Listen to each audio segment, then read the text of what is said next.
changing the game. Elevate me to a brand new, brand new, scratch, never teach, brand new. Teaching gets up, make the vision come true. This ain't just content, this ain't just content. Started with nothing but dreams, nothing but dreams. Now I automate, now I automate, process clean. No, nothing clean, no, just skirt and belt. With they up on my side, they up on my side. Go check it out. He writes, never design, never Capcom. Have a visual shine, creator with a plan, so clear, have a new voice, have an elevate. All year on the road, year, court out play, AI tools, they glowing every day, glowing every day.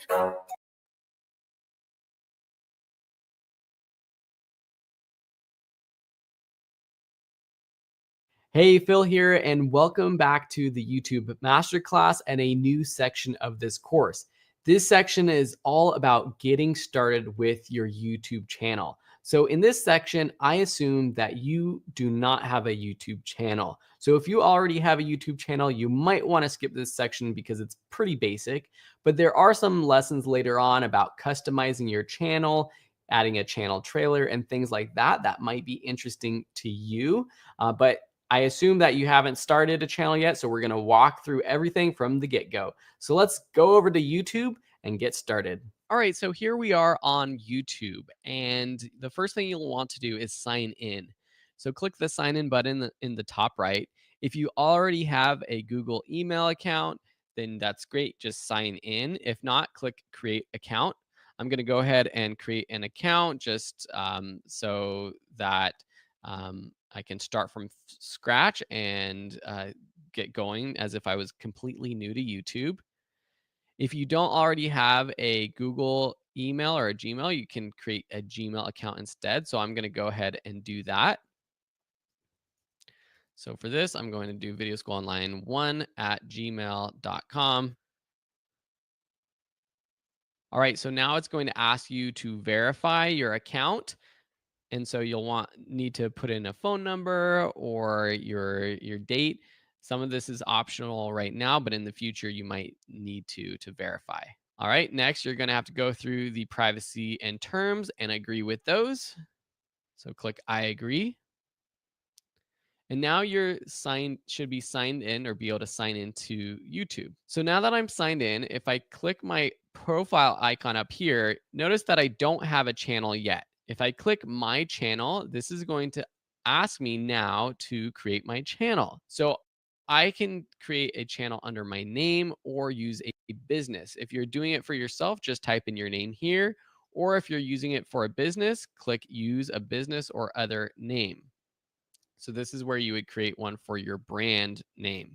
I'm not going to do that, so I'm just going to go back and I'm just going to say Phil Ebner 2 for now because I already have another channel. And then click create channel.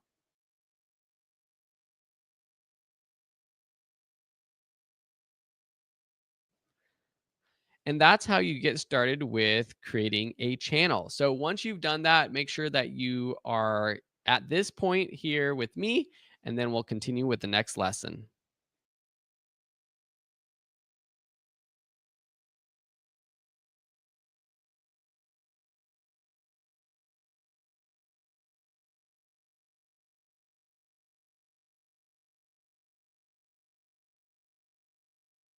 In this lesson, we're going to be updating your channel icon and channel art. So here on YouTube, this is your channel. And right now it's pretty boring. So the first thing we're going to do is add some channel artwork and change your profile icon. So to adjust your profile icon, if you click the little camera button when you hover over the profile image, it's going to tell you that you edit this on your Google account. So just click edit and it's going to take you to your Google account. So from here, you can upload a photo. So let's find a photo of me. I got some headshots that I've used in the past. So here I'm just going to upload this headshot photo. And this is going to be my icon across the board. Now, in terms of what you want to choose for your profile image, I would choose something like a picture of you if it's a channel about you, a personal channel, or your logo if you are a brand. Now I'm going to click done, unless you want to crop it there. And now this should save. So we're going to go back to our YouTube channel. Okay, so notice how right now it hasn't updated. It might take a minute or two for it to update. So in the meantime, we're going to go ahead and look at customizing our channel art. But first, I want to just talk quickly about what you should be looking to do in your channel art. And I'm going to use myself as an example. So here's the channel art for my channel. You can see that I have my image here. I have my name, a couple words about what this channel is about, and then also my logo. Now, the reason I have my name and my logo is because this channel actually originally started out as the Video School Online channel. I've noticed over the past few years, and especially since I launched this course the first time, that there's been a move towards YouTube being a place for your personal brand and not necessarily your business brand, unless you are a full blown business with lots of different people. So, me as an solo entrepreneur with my own business, Video School Online, on YouTube, it makes more sense to try to grow a channel that is the Phil Ebner channel than the Video School Online channel, because people on YouTube are trying to connect with individuals. That's what they want. They want that connection with people. And that's why I've seen all kinds of people who have big brands name their YouTube channels as their personal name. Some things and strategies I've seen in channel art that works is including things like the schedule of your videos. So some people will say weekly videos, or new videos on Tuesdays, or video tips on tip videos on Tuesday, tutorial vlog videos Fridays, or something like that, so that when someone comes to your channel, they automatically see and know what your channel is about. And that's really the goal with your channel art, is for them to know what it is about. So even though someone might come here and say, okay, well, this is Phil Ebner, who is this guy? With this text down here, video, photo, and business, you'll know what I'm about. If I didn't have this text, maybe I would just include images of like video production or photography stuff in the background. So how do we create our channel art? First,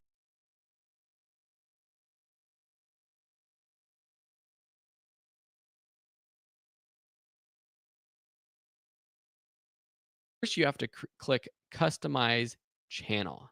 And this is going to convert this channel into a customizable channel similar to mine. And you can see when I do that, our profile icon is automatically updated as well. We can take this menu on the left in and out if we want. Next, you're going to click add channel art. All right, so we can go ahead and just upload photo if we have one, but it's a very specific size of art and placement of art that you'll want to use. So to get a template or for more instruction, click this how to create channel art button. And this has actually some more instructions and a template. So if you scroll down, get images for channel art. Where is this template? There's a template somewhere. Here we go. So if you drop down image size and file guidelines, if you download this channel art templates file, it's going to be a zip file with different images in it that you can use. So let me go ahead and open that up. So once you open that up, you have a PNG file. This is great if you're using any sort of photo editor or graphic editor. You can add this and use it as a template, or there's an actual Photoshop file if you want to use Photoshop. Now, we're not going to use Photoshop. I use Photoshop personally, but it is a little bit advanced. So we're going to use another tool called canva.com. I'll show you really quickly how easily it is to create channel art here. Here I'm logged into my Video School Online account, and you can see all the different types of graphics I've created. I've actually used canva.com to update my YouTube channel art recently, as you can see here. And you can see here how the dimensions and the template come in handy, because here I was able to use the template to know exactly where I should place this text and this image in this large sort of screen. And over on the left-hand side, you can see all kinds of different templates that you can get started with. So I'm not going to show you exactly how to use canva.com here. There's lots of different tutorials on YouTube or Udemy or wherever to learn canva.com. But here you can see that I can just go through some of these and there's some pretty cool templates to get started with. You do have to be a little bit careful about the text and where it's positioned, and sometimes that takes a little bit of time to get started. But really quickly, even though I'm not really going to show you exactly what to do, if you sign into Canva and you just type in YouTube channel art and click YouTube channel art here, and then pick a template. So I'm just going to pick one really quick. I'll rename this Phil Ebener, and then I'll change this to learn how to YouTube, for example. We can change the background to like a color. So I'm just going to delete that. And for the background, let's just pick something a little bit cool. So I like this blue color, something like that. Now I'm just going to download this really quick by clicking download and download. I'm going to do a JPEG, download that file.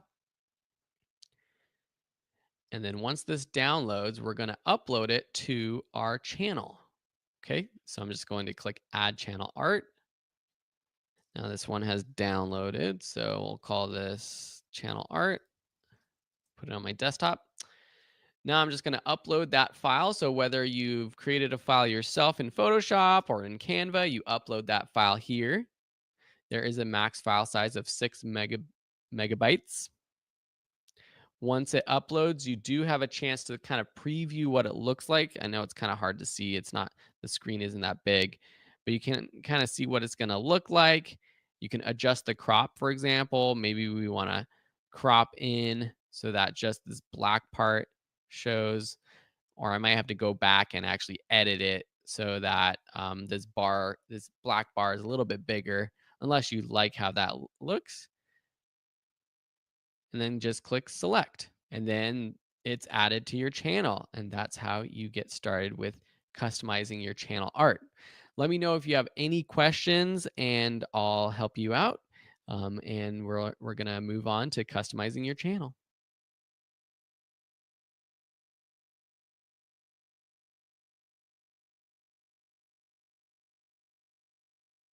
In this lesson, we're going to learn about updating your channel description and a couple other things you can do in your description or in your about section. Notice how now on my channel, I updated the YouTube channel art just to get it sort of more on brand. If I was creating this channel about how to YouTube, I think that looks a little bit better. Okay, so here we're on our channel. It's pretty quick and easy to change your description. Just click the About tab and then click Add Channel Description. Basically, what your description is text that describes your channel and helps search engines find your YouTube channel. So it's important to include keywords about what your channel topics are. So if you teach about video production and photography, you'll want that included in your channel description, because if someone's searching for that on YouTube, your channel can show up, because not only do videos show up in the results, but also channels. You want your most important information up at the top of your description. This is just general best practice for copywriting.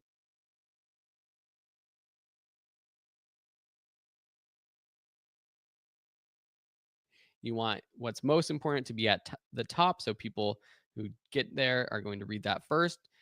Make sure you add some action words to get people to subscribe or watch. So if there's particular types of videos or playlists or things like that, you could include information on that, or just to remind people to subscribe because you're going to be posting weekly or daily or whatever it is. And then also on here, we're going to be able to add links to our own website, social media channels as well.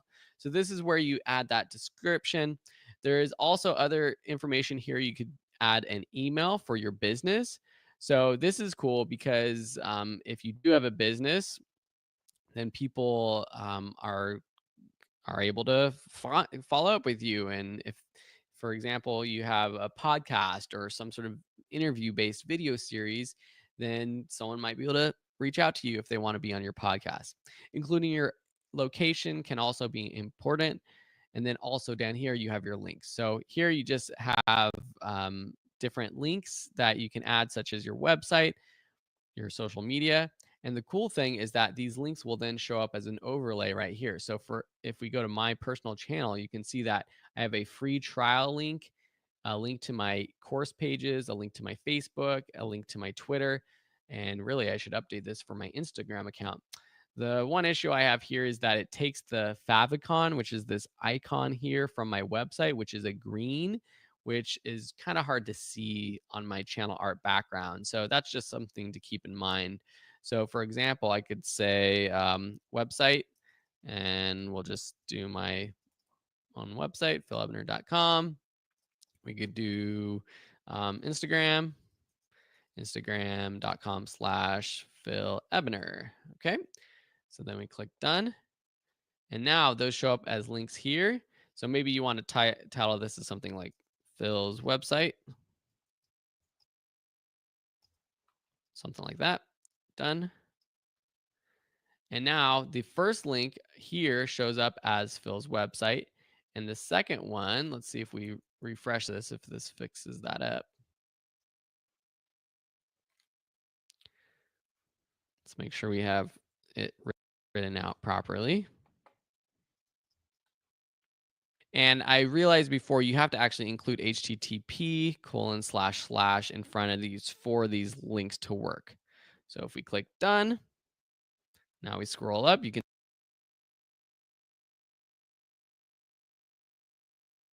see that our websites show up here. And then here they show up as little overlays on our channel art, with the first one actually being written out. So that's your most important link. So if you have like a freebie that you're giving away, like I do, or you're just trying to get someone to do anything, use it in that first link spot. So even if we go to our home page, here we have these links. All right, so now's your chance to do all this. Make sure you go over to your about page, add a great description, add your business email if possible, your location, and links to your favorite websites or places you want people to get in touch with you. Cheers, and we'll see you in the next lesson.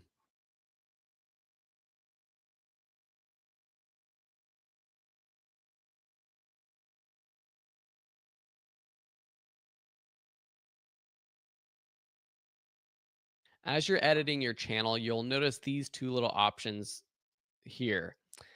So one is called featured channels, one is popular channels on YouTube. So featured channels is if you have another channel or if you're partnering with someone that you want to feature on your own YouTube channel, you can do that. So for example, say I want to feature Video School Online. I just type in my name or my account name or paste the URL. And here is the Phil Ebner Video School Online account. Now, I can also update the title. So I could say something like our other channels or something like that. And then when you do that, it says our other channels. And then people can subscribe and go to your other channels right here. Popular channels on YouTube. You don't see this here yet because my channel is brand new. But if we go to my other channel, you'll see that it says related channels. That's what this popular channels is. And it shows other people like my channel. They do videos about the same thing and they have similar style, similar subscribers, that kind of thing. So if you want to, you can disable that, but know that if you disable it, it means that your profile can't show up on other people's accounts. So I keep that on, and I think that's great to keep on for my main channel while you are still growing, because even though you kind of are advertising for these other people from your own channel and ideally you want people to just stay on your channel, it is a great thing that other people can find your channel from other people's channels. So I would leave that enabled. Cool. So that's just a couple quick notes, other things you can do on your channel page.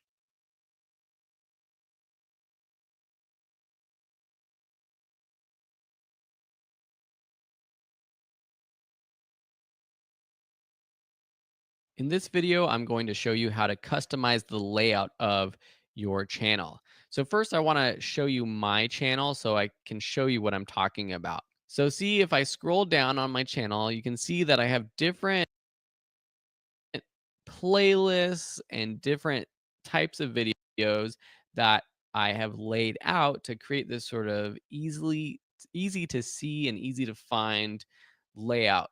So you scroll down, I have specific playlists such as my Premiere Pro tutorials, my After Effects tutorials, Lightroom, video creation. You can see that some are horizontal rows, some are vertical, and it's just a great way to feature different videos. So in my channel that I just created, I don't have videos to play around with, but all you really have to do is click add a section. So each of these are sections that you add. You choose the content. So you can choose a single playlist. You can choose your popular visit uploads, for example. You can choose all the videos you've posted. You can even add other channels' videos if you want. And then you choose whether you want it to be a vertical list or a horizontal row. Let me show you this more in action on my channel. So here's my channel, and I can edit this by clicking Customize Channel. All right, so here we're going to look at featured content and channel trailers in a future lesson. But here you can see all of these. So here's, if I click edit, you can kind of see what this looks like. So this is a row of popular uploads in a horizontal row. So these are my most popular videos all here for people to see. Here are photography videos and tutorials. So if I click here, you can see that it's a single playlist and it's a vertical list. And then when you choose playlist, this drop down opens up for my playlist and you get to choose which playlist you want to include. To get rid of any of these, for example, I'm going to get rid of online course masters for here.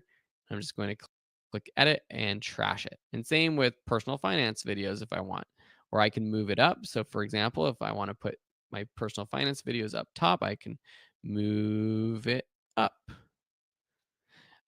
You want to really make sure you're putting your best content forward. So put, the best videos that you want people to see at the top.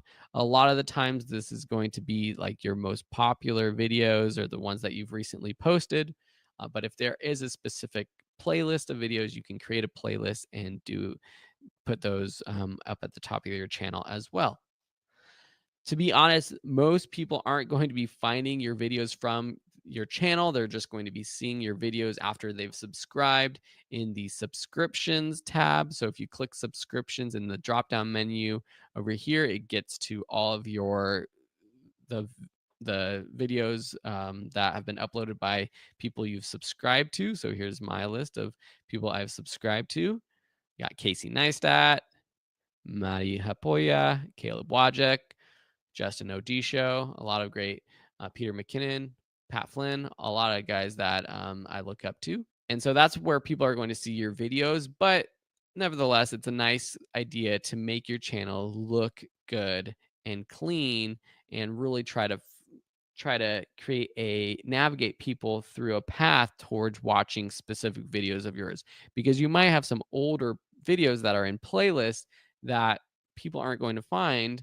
But if you can make them more likely to be found by placing them and highlighting them on your channel, that's going to get those videos more views. All right, if you have any questions, let me know about how you customize the layout of your channel.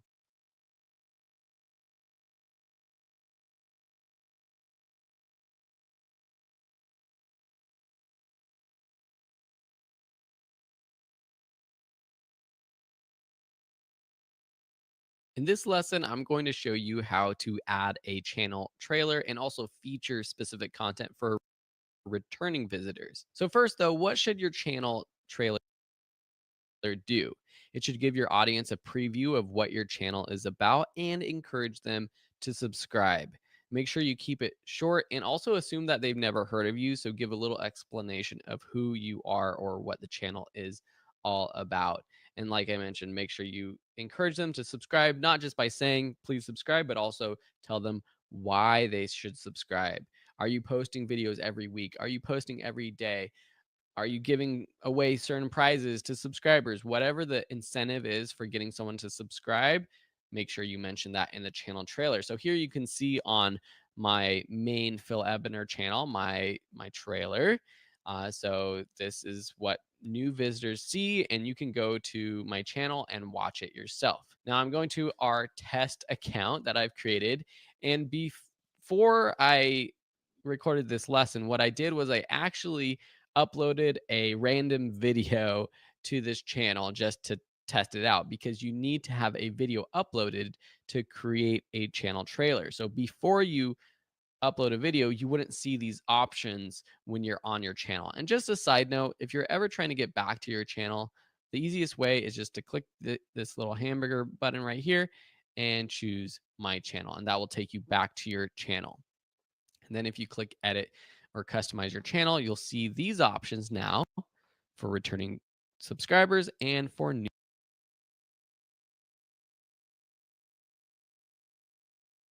new visitors. Okay. So if you need help uploading a video, the next section of this course covers everything you need to know how to do that. All right. So click plus channel trailer and then just choose one of your videos and click save. And now anyone who comes to this channel who's new to it will see this video. Now this isn't a good trailer. This is a video for a specific class, not related to this channel, but it was just the easiest file that I found on my computer right now. All right, so similarly for returning subscribers, you can feature specific content. So you can feature a playlist, for example, if you have a playlist, or a specific video. This is kind of a cool idea if you do want to create a separate video for this. Say something like that says, "Hey, thanks for returning to my channel. I hope you have enjoyed the content so far." And then maybe direct them somewhere. Make sure you check out the playlist down below where you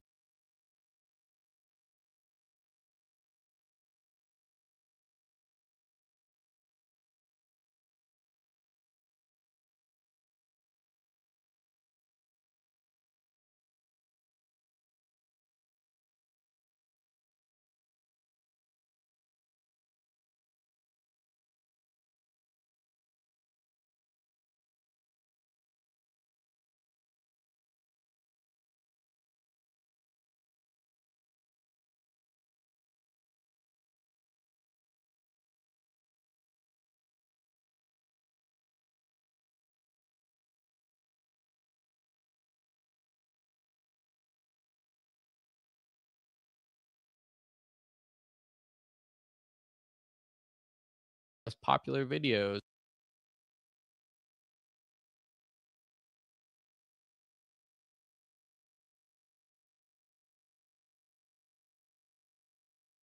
or my latest videos, or have you checked out my website yet? This is a way that you can further engage with people returning to your channel who are already subscribers, which is awesome because they've already taken that step to subscribe to your channel.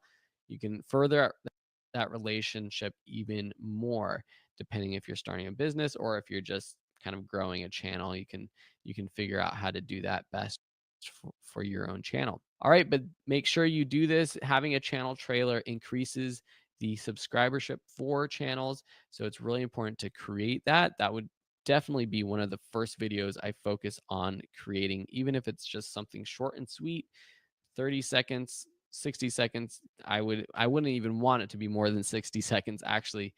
Just like a commercial on TV, you want it to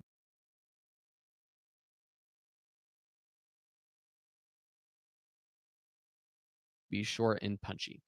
Awesome. Thanks a lot, and we'll see you in the next lesson.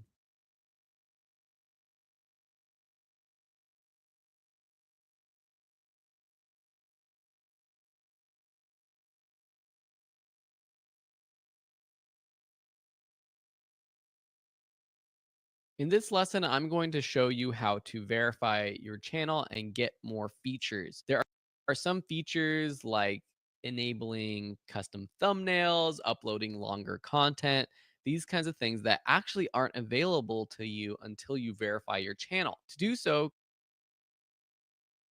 click on your icon in the top right, choose YouTube settings, that gear icon, and then click additional features. So here you can see all the different things that you can enable if you verify your account. And some of them, you might have to walk through a few extra steps to do that. So to verify, just click this verify button at the top. You're going to need to have a phone. So you'll want to go ahead and plug in your phone, your country, your phone. So I'm going to go ahead and do that. Okay, so once you've done that, it's going to say you have been verified and click continue to go back to your account. All right, so now we are verified. So there are still some things that are automatically enabled, like custom thumbnails, external annotations, these kinds of things. But there are some things that require have other requirements, such as a custom channel URL. So just click on any of these to get more information. Some of these things you need to have a certain number of subscribers. For example, to get a custom channel URL, you'll need over 100 subscribers. For monetization, you're going to need to go through and create an AdSense account and that kind of stuff. But we'll be going over a lot of those things in future lessons. So I'm going to cut it off here for now in this lesson and in this section. There's a lot of stuff here you can see in the Creator Studio that we're going to be going over in a future section. But for now, I'm going to pass it over to Mike, who's going to walk through uploading a video and all the steps and best practices for doing so. So go ahead, take this time to start enabling all of these things that you want. We are going to enable things like monetization and live streaming in a future lesson. But until next time, I'm going to pass it to Mike and we'll see you in the future.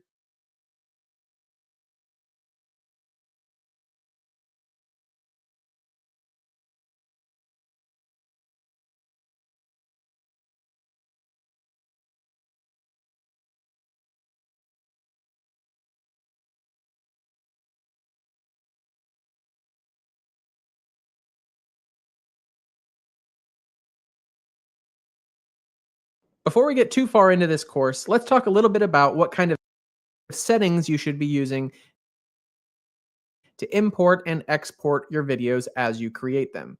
I'm here on the YouTube help support page for the recommended upload encoding settings that they recommend, and I'll quickly go through and describe these. Then we'll go into Adobe Premiere and actually show you how those look when you're exporting a video. So to start, for the container, they recommend an MP4. And if you're filming on maybe a Canon camera, or if you're working on a Mac, occasionally you might find a container, which is the extension. You know, if you have, file1.mp4 or file1, you might see .mov. Regardless, you want the container in your export to be .mp4 for the video. For the audio, you want an AAC codec, and that should be in stereo or 5.1 surround. I'm sure most of your videos will just be in regular stereo audio. For the video codec, this is important. You want it to be H.264. And this is still what Google recommends as of February 2019. I'm assuming they're going to start recommending H.265 at some point. So reference this help page and see if they've updated that in the future. But for now, this is the codec that you want to use to compress the video. So the video codec is what takes the uncompressed video or less compressed video and makes it into a smaller, more manageable size for YouTube. The frame rate is just exactly that. When you capture the video on your camera, if you're familiar with your camera settings, you have options like 24p, 30p, 60p, super slow-mo is 120 frames per second. We shoot all our videos in 24 frames per second. That's just a personal preference. You can shoot in 30 or 60 if you wish, but YouTube supports 24, 25, 25 if you're in the UK or Europe, 30, 48, 50, and 60. So the three most common are going to be 24, 30, and 60 if you're in the United States. 60 is going to look a little smoother, but it's going to be less cinematic. 24 is going to be the most cinematic, and then 30 is going to be something like TV. Bitrate is the amount of data that each second of video has, and so you can just reference this chart here depending on if you're uploading in 4K or 1080p. We personally still upload in 1080p. I know most creators probably at this point upload in 4K, We just do not find it worth the trouble to, upgrade all of our editing. I can understand your pain.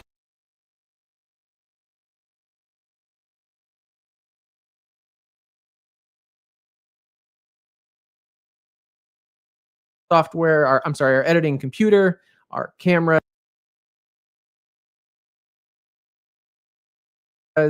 Cards need to be faster. The file sizes are harder to manage. Everything is much more difficult in 4K. And personally, we don't own any computers that can display 4K. Actually, that's not true. Our MacBooks can display 4K.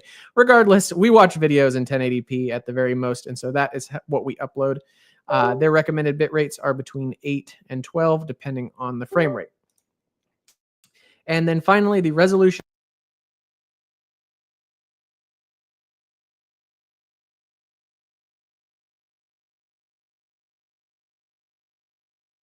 and aspect ratio. Resolution is whether it's 1080p or 4K or 720p. The aspect ratio is the shape of the video, and so most YouTube videos and most movies and pretty much every screen you see these days has a 16:9 aspect ratio. The camera you're shooting on probably shoots in 16:9, so you don't really need to mess with this. But in case it is an option, you do not want 4:3. You want 16:9. Although I have noticed that YouTube will support now alternate ratios. If you want something wider and more cinematic, the player will naturally adjust to that. So this is actually outdated, I believe. Let's head over to Premiere so I can show you exactly what this looks like. And we'll bring up, I already had this open. Here is our project for this course. I have all of my sequences here across the top, and we're just on our second video here, which is the choosing a title. So I'm in my sequence. If I just go to File, Export, and Export Media, here we are with all the options for our export. If you're using Adobe Premiere, they make this very simple. You don't need to worry about anything. Simply click the preset here on the preset button, scroll all the way down, and depending on if you're shooting in 4K or shooting in HD, simply click it, and then you're done. Click export, and it's ready to go. If you're not using Premiere, or if you're using an older version, the settings are all the same, so let's quickly go through. So the basic video settings here, this is the resolution, 1920 by 1080. So that's the 1080p resolution that we're using. The frame rate we're using is 23.976. And the encoding, I want to get down to bit rate. So the YouTube preset on this has a target bit rate of 16. YouTube, recommends 8 to 12, so that's just a little bit more, but it's not overkill. And then if we scroll over to, click on audio, you'll notice the default format is also AAC. So if your editing software gives you the option of MPEG or AAC, remember YouTube recommends AAC. You can also make sure that the format is H.264. If YouTube starts recommending H.265, that will be an option in the new versions of Premiere, I'm sure, and you can use that as well. But you want to make sure that you're using a compressed codec. For example, QuickTime, if you're on a Mac, will probably be the default as a .mov file. That's just too much, or too big rather, for YouTube to handle. So format H.264, preset YouTube 1080p, choose your resolution, choose your bit rate, and then make sure your audio is set to AAC. Again, if you have the preset, you don't need to worry about this at all. Click export, and there it goes. We'll see you in the next one.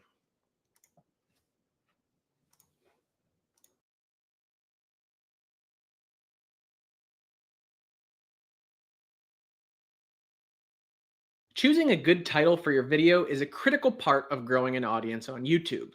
Not only does your title tell YouTube what the video is about, but it tells the person clicking your video what they should expect. A good title needs to be both accurate and eye-catching.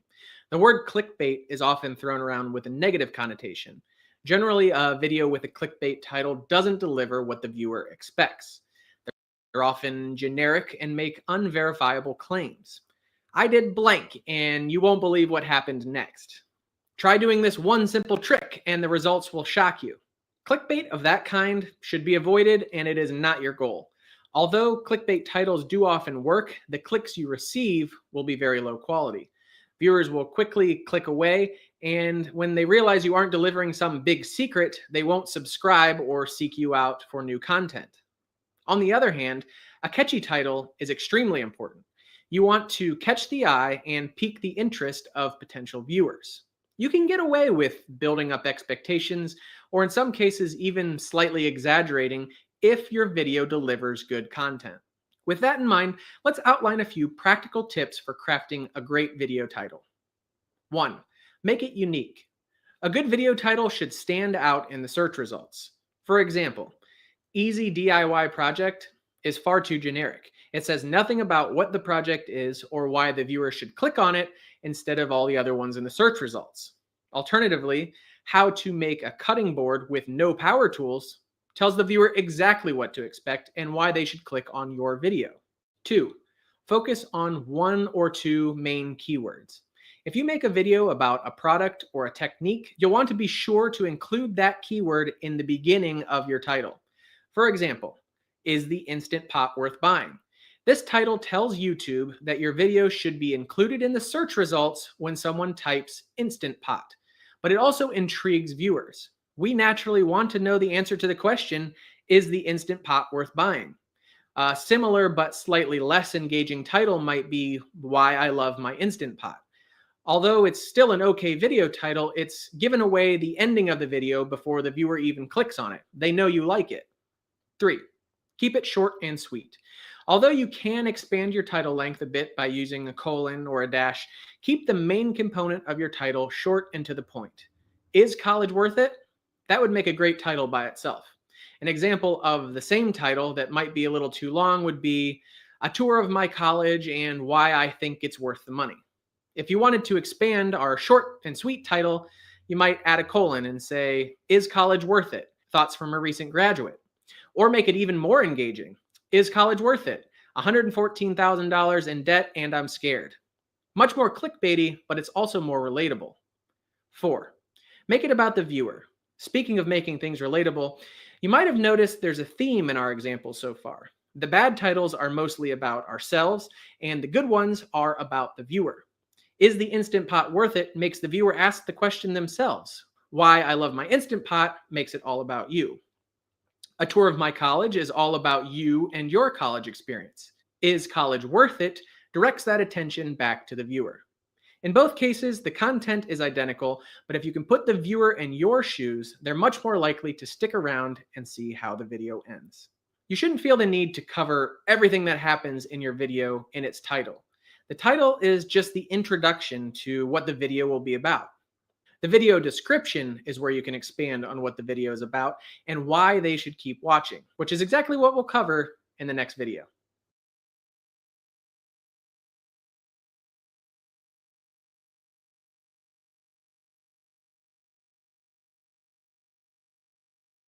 If the video title is there to engage the viewer, then the video description is there to inform them. Something you have to keep in mind when making YouTube videos is that the majority of your viewers are completely unfamiliar with you or your work. You want to make sure there's some kind of context or background available so that they can get caught up to speed if they want to. Similar to the video title, the video description serves to inform both the viewer of the video and the YouTube search and suggestion algorithm what your video is about. Here are some tips to maximize the impact of your description. Be sure to include your main 1 or 2 keywords or topics covered in the first 2 sentences of your description. Not only are the first few words heavily weighted by the YouTube search engine, but they're also often the only thing a potential viewer will see when they search for a video. Below each video title, you can see there is the name of your channel, how old the video is, how many views it has, and then 2 lines of your video description, the first 2 lines. Use this to your advantage. Don't write in a robotic language. Use sentences that make sense to a reader. YouTube can see through a stream or block of keywords and will disregard them in the algorithm. Write for humans, not for computers. 2. Don't duplicate your title in the description. Between the title and the video description preview on the search page that we just talked about, you have a total of 3 lines to convince a potential viewer to click on your video. Duplicating your title word for word in the description would just be a waste of space. Include the same keywords as we discussed, but find new ways to describe your video. Example, with our title, Is the Instant Pot Worth It? We might make a description that says, I put my new Instant Pot to the test. Can you really cook food faster that tastes better with this $50 kitchen gadget? As you can see, we used the same keywords as our title, but we expanded it and made it more interesting for the viewer to read. After your initial 2-line teaser in the description, be sure to include a biography about yourself. This has been recommended to us over and over by our YouTube manager, and it makes perfect sense. Viewers want to get a little bit of background information on you so they can decide whether or not to trust your judgment. For example, below your description that we just wrote, you could say, I'm a stay-at-home mom with 6 years of professional culinary experience. On my channel, you'll find cooking tips, tricks, reviews, and the latest kitchen gadgets. Now that you've described yourself to the viewer, they might relate and trust your opinion on the Instant Pot more than someone else on YouTube. 4, include a call to action. Every video you produce should have some kind of call to action at the end of it. You might direct viewers to a book you wrote, or a t-shirt you sell, or an Amazon link to a product you just reviewed. At the very least, you should include links to your other social media platforms and an invitation to subscribe to your channel.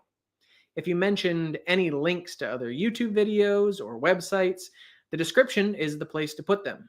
5, use hashtags. If you use hashtags in the description of your video, for example, Meal Prep Sunday or Cooking or Mike and Lauren, your viewers can click on those links and they will be brought to a page of videos that share the same hashtag. Not only can you use this method to increase watch time on your own channel, but even if viewers watch someone else's video and stay on YouTube, you'll be rewarded for that effort by YouTube. A little bit more on that later.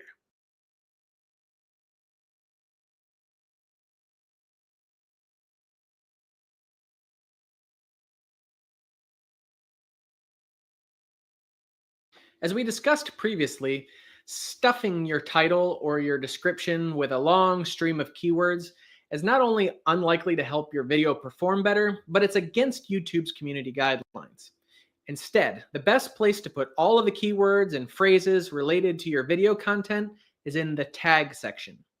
Tags are just another form of metadata that YouTube uses to better understand what your video is about and who it should suggest it to.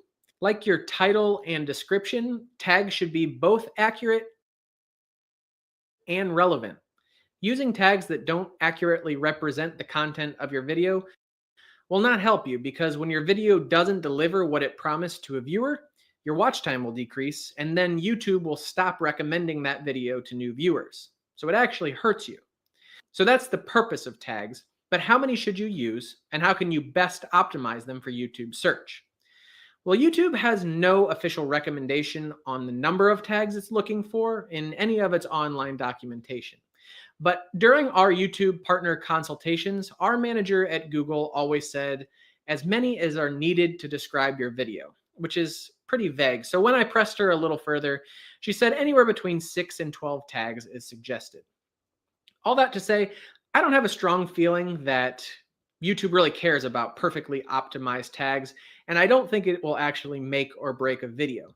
But that doesn't mean they should be ignored. Here's a few tips we've learned over the years to quickly generate a list of optimized tags. Focus on both keywords and key phrases. The tag field is not limited to just single keywords. You can use sentences and short alternate titles.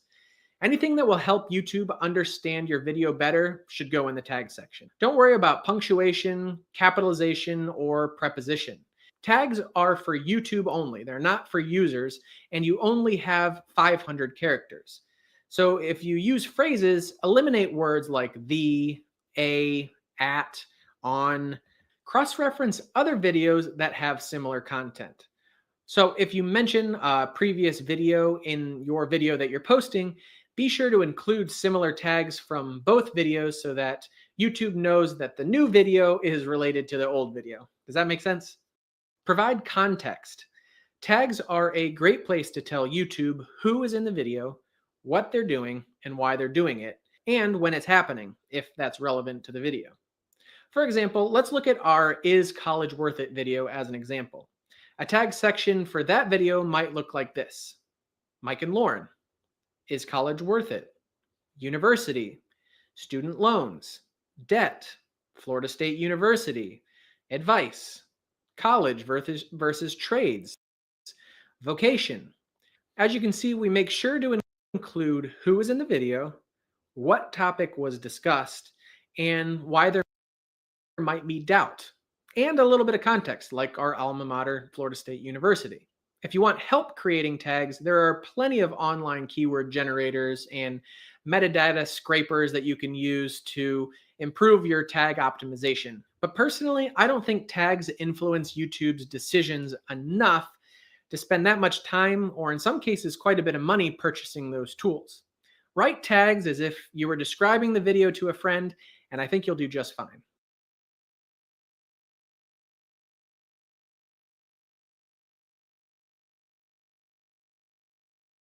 It would be difficult for me to decide if I think a well-written title or a well-designed thumbnail is more important when creating a YouTube video. On the one hand, the title of the video is what will actually capture a viewer and get them to click on a video. On the other hand, a thumbnail that stands out in the search results will be what gets the viewer to read your title in the first place.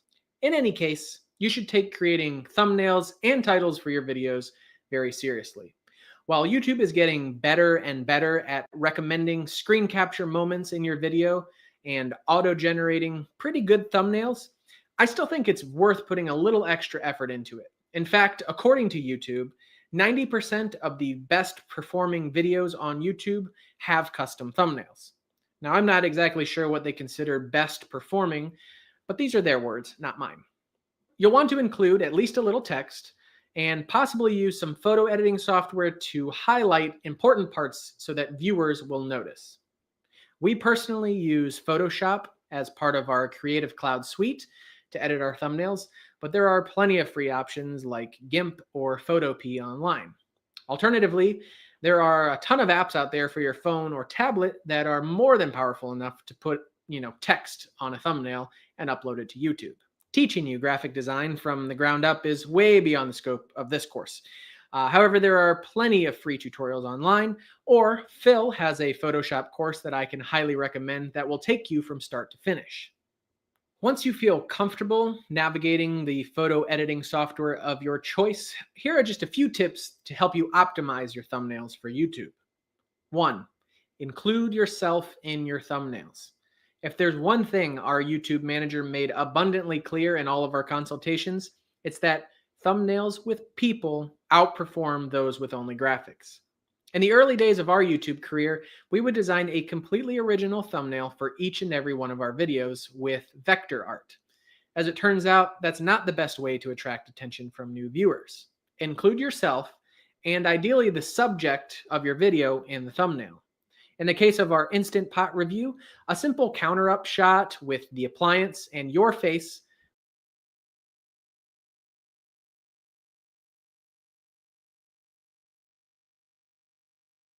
would be ideal. For our Is College Worth It video, maybe just a selfie in front of your school would do the trick. Overlay a shortened version of your title on your thumbnail. Ideally, only use 3 words or less. Remember that most people are viewing your video on mobile devices, and it's entirely possible that your entire thumbnail that you put all this time into takes up less than an inch of real estate on their screen.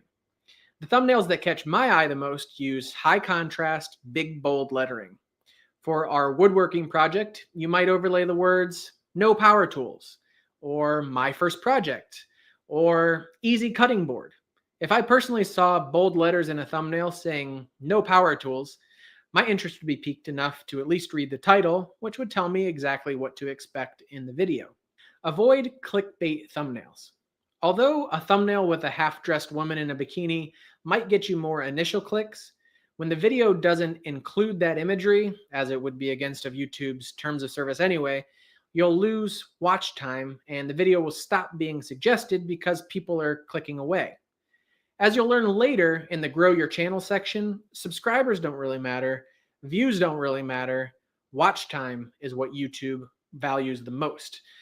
Not to mention, if you want to make money on YouTube, your thumbnails, titles, and content should all be advertiser friendly in YouTube's words, meaning they don't use sexual imagery, profanity, violence, or drugs.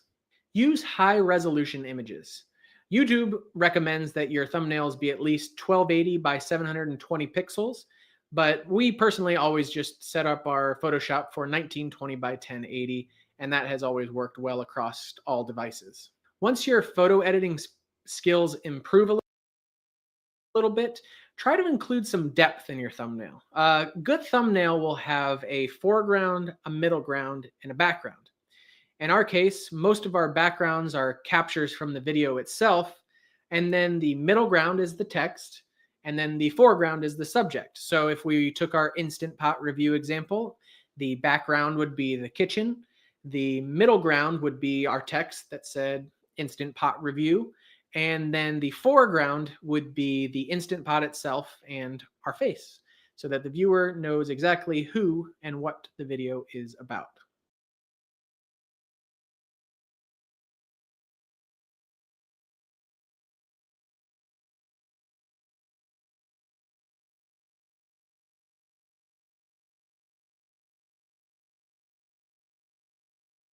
Maybe you've been watching a YouTube video before and a little gray eye pops up in the corner of the screen and the title of a suggested video slides out. That's called a card on YouTube, and you should be using them to suggest new content to your viewers. But cards don't just have to be used to recommend your own videos. You can also recommend someone else's YouTube videos. You can link to other websites that you own. You can link to approved merchandise outlet. You can have polls. You can have crowdfunding platforms. It's a very versatile tool. In most cases, cards and end screens give viewers quick and easy links to recommended videos, where unlike the featured page or the YouTube suggested videos in the sidebar, you control the videos that are suggested to your viewers that you think they're going to want to watch next. End screens are like cards, but they're only available to overlay in the last 5 to 20 seconds of your video, and you can promote up to 4 elements. Those elements can include a subscribe button, links to other videos, crowdfunding platforms, or playlists. There's no reason not to use end screens and cards to your advantage. Even if you don't specifically mention another video of yours in your new video, selecting other videos that might be of interest to your viewers will help provide context. If you're vlogging, you could provide links to the previous and next episode. If you're filming a series, you could include a link to the playlist of all the videos in that series. Or if nothing else, at least offer new viewers an easy way to subscribe for more videos. When crafting end screen and card teasers, here's just a couple of tips. Unless you want your viewer to leave in the middle of your video for context, place your cards promoting merchandise and crowdfunding at the end of your video. The best place to put video recommendations is just as you're wrapping up, and you want your viewer to seamlessly click from one video to the next so that you increase your overall watch time. Don't spam your audience. Even properly used cards can be a huge distraction to viewers, and in my opinion, you should limit the number of cards in your video to 2 or 3 max. Link to videos you know have performed well in the past. If you don't have a specific video that you want to recommend in your cards or end screen, link to one of your best performing videos as a default. If a new viewer finds your channel for the first time and they want to see more, don't send them off to see a video that doesn't put your best foot forward. Use your analytics to find your most popular videos with the most watch time and link to those. Monitor your analytics to see which cards are performing the best. When we get to the analytics section, we'll dive a little bit deeper into cards, but know that YouTube allows you to see exactly how many clicks your cards and your end screens receive. Monitor that page regularly to improve your teasers and suggested videos and make better use out of your cards and end screens.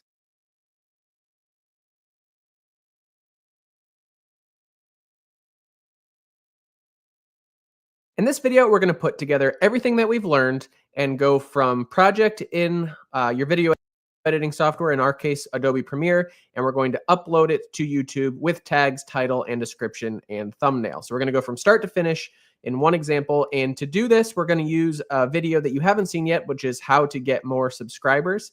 And so let's go ahead. This is the project I have, and you can see it's already been edited and it's ready for upload. So what we're going to do is go to File, Export Media,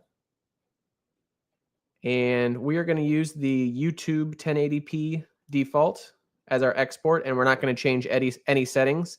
If you do not have Adobe Premiere or you don't have this version of Adobe Premiere, go back to our export settings video, and you can see the exact settings you should be using to upload to YouTube. But we're going to export. Okay, so now you can see it is exported on my external drive here. How to get more subscribers. So now we need to make a thumbnail for this video. So to do that, we're going to open up Photoshop and we're going to create a new project. And I already have a custom size set up, but let's pretend that you don't have that. So we'll call this thumbnail. And we want it 1920 by 1080. And your default resolution is probably 72 pixels per inch. I usually up it to 150 or 300. Just gives it a little more detail, but it makes the file size larger. Click Create. So we're going to need a background for this. So let's go ahead and go back to our Premiere, and we'll pick somewhere where I've got maybe a smile or something. It's going to be hard to find at the beginning. Let's go to the end where I say goodbye, and we'll make our own capture here. No.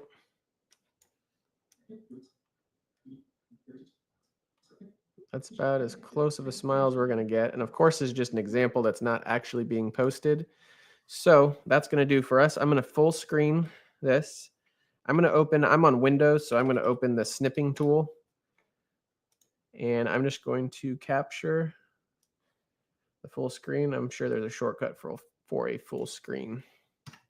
Once we've got the snipping tool, we can click Save on the same here. So we'll say thumbnail capture. We'll go to Photoshop. We'll click Open. Go to thumbnail capture. And this is going to put it in a separate layer or a separate tab. So we want to drag it over. Again, my intention is not to teach you graphic design in this one video. It's just to show you how the steps work start to finish. Okay, now we want to add a little bit of text to this. So we're going to click our text tool. And let's change the color to a nice yellow color. This is kind of our default thumbnail color. And we're going to say get more. We'll make this bigger.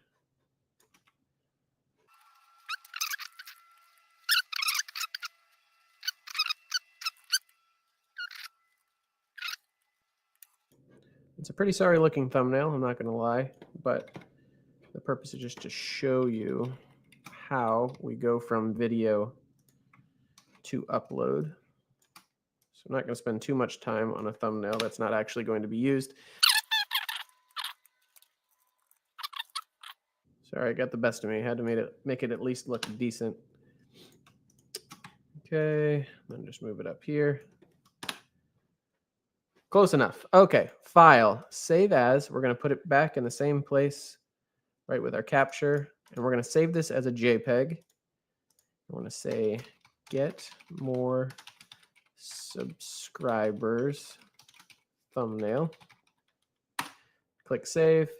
I usually make the maximum quality just because screen caps are very low quality images. We'll click OK. Now we're going to head over to YouTube. And we're going to click on your name, your account logo, and we're going to ignore what I just said and actually click the upload button. We're not going to need to go to our video manager to upload anymore. Click video. We're going to say upload a video. And generally, I'm going to leave this one unlisted because we're not going to make this video public just as a test. But even if you plan on making your videos public, it's a good idea to make your videos unlisted when you upload them so that YouTube can process the quality. Because when you first upload it, you get only the low quality version until it can process it and make the HD and 4K versions. You also want to make sure that you don't get any copyright strikes. So if you upload a video public and you get copyright strikes, then you don't have time to dispute that. So upload unlisted, go back to our video, how to get more subscribers. And while this is uploading, we get to work on our title, thumbnail, and tag. I'm sorry, it's title, description, and tags. And honestly, how to get more subscribers is not too bad of a title. Let's capitalize things properly. How to get more subscribers on, the only thing I would add would be YouTube. And then for the description, let's describe this.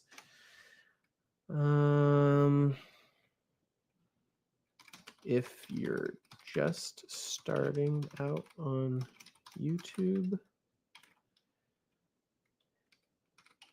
getting new subscribers is one of the hardest parts. Use these tips to convert new viewers into subscribers of your channel. And then we would have our channel bio, and then we'd also put links to other videos that we recommend or products that we recommend below that. And for the tags, you can see our default upload just has Mike and Lauren as a tag. But so let's add a few more for this one. So we'll want just a variation of our title. So get more subscribers. We want YouTube tips, actually just say YouTube tips, advice, how to, viewers, subs, growth. And these are just popping into my head, just anything that I think describes this video. How many do we have so far? 1, 2, 3, 4, 5, 6. Let's add 2 more.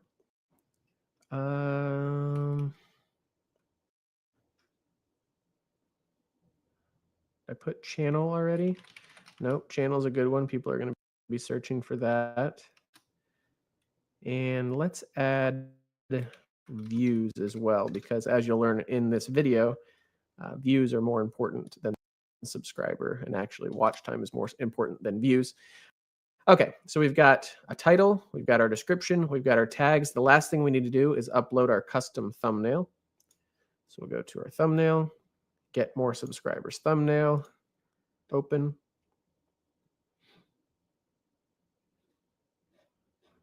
And it didn't take that time. Did it again. Okay, there we go. And then the last thing you would do would add it to a playlist. So this one could be under how to, but our how to is more about woodworking projects, where we do have a making videos playlist. So that would go perfect there. And for some reason, the thumbnail, let's open this and make sure it's what we want. Yep. There it is. And so now we've got a custom thumbnail down here just by clicking that change image.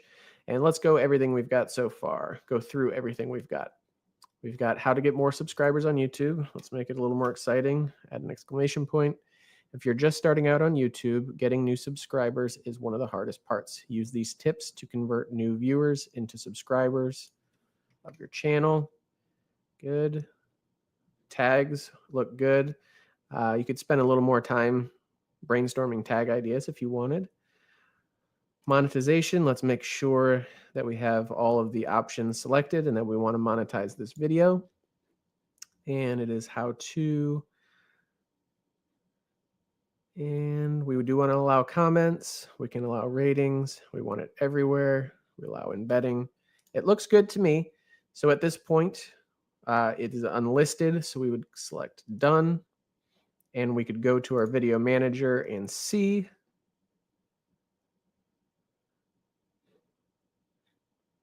that it is ready to go. So if we then wanted to make this public after we gave it a few minutes to process, we'd click edit. And we would change the public to, or I'm sorry, we'd change it from unlisted to public and click save, and then it would be live to all our viewers. So I hope that helps give you just kind of an overview of everything that you've learned in this section.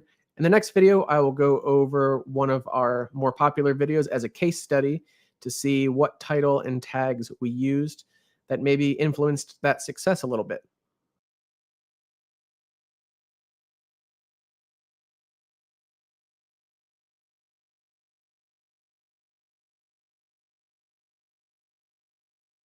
In this video, we're going to do a little case study for one of our videos. I didn't want to pick our most popular or our least popular, just something that landed in the middle. And as you'll later see in our analytics section, I discovered that this video, our Harbor Freight review video, actually did pretty well and continues to perform pretty well to this day. So it's a good example of something that is repeatable and still did well, probably due to the thumbnail, title, and tag. So let's go ahead and take a look at those. So the first thing we'll look at is the thumbnail. Just if you're not into tools, you might not really understand this, but seeing all the colors and the tools at Harbor Freight definitely catches my eye. And then, of course, the logos of the tool manufacturers, Snap-on. Anytime you see Snap-on or Mac or Lincoln in a thumbnail, it always catches your eye because those are known, well-made tool brands. In this case, I'm comparing Harbor Freight, which is a very cheap, often Chinese tool company, to the more premium brands. So let's go ahead and look at the title. Thoughts on Harbor Freight's new premium, quote unquote, brands. And so this worked, I think, because it puts the idea in the viewer's head that I'm saying that Harbor Freight is a premium brand. And of course, since Harbor Freight is well known for being a very cheap and disposable brand, that's somewhat controversial. So people want to click on the video to see if I'm agreeing with them that Harbor Freight is a cheap brand and can't be compared to the likes of Snap-on, Lincoln, or Mac, or I think it's a premium brand, in which case they'll disagree with me in the comments and let me know that. What I end up doing is saying that while most of Harbor Freight's tools are very low quality, they seem to be making a shift towards more quality tools, particularly with their automotive stuff. And so the video is well received. It's well liked. You can see it has a like ratio of 2,132 to only 137 dislikes. Well commented, 323 comments. And if we go to the description, I have not read this in a while, so let's see how I did. I'm just getting back into the shop after a month of remodeling and listing Unit 4 of our warehouse. I had some thoughts on Harbor Freight introducing premium brands like Vulcan, Daytona, Bauer, Hercules, Doyle, and Earthquake and Pierre in the last few years. So here's what I would have changed if I were to do this again. I would have put this first sentence after I had some thoughts about Harbor Freight. So I'm going to do that now, actually, because this makes more sense. If you're a new viewer, you have no idea that we have a warehouse or that we've been remodeling it, but you are curious about the brands that Harbor Freight has to offer. And here's why this description works, because it catches anybody that's searching for the words Harbor Freight or any of their brands. So if, Bauer are their power tools. If you're looking at a Bauer saw, you're going to search Harbor Freight Bauer saw review. And so this is going to have thoughts. I'm assuming YouTube associates the words thoughts and review together. So if you said Harbor Freight Bauer review, this video would probably come up, even though I'm talking about all their tools in general. The same thing with the tags. I was sure to include every brand that I even discussed in the video. Harbor Freight, Vulcan, Daytona, Snap-on, Doyle. These are all their brands that they're introducing. The Chicago Electric is their older, lesser quality brand. So someone might be searching Chicago Electric versus Bauer because the Bauer is twice the price.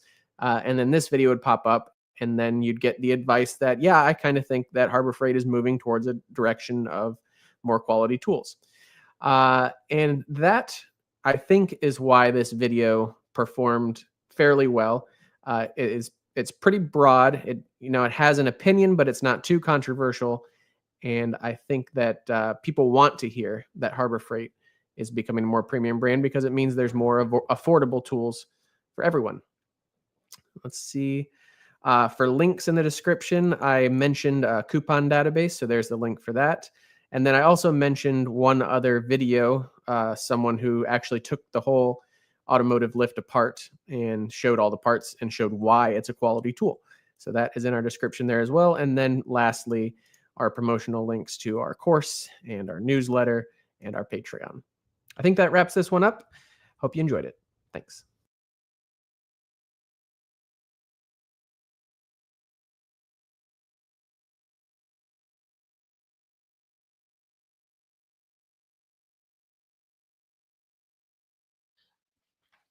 All right, Phil here with a case study, something I'm going to be doing throughout this course just to show you how we actually put into practice what we're teaching you in this class and how it does actually work.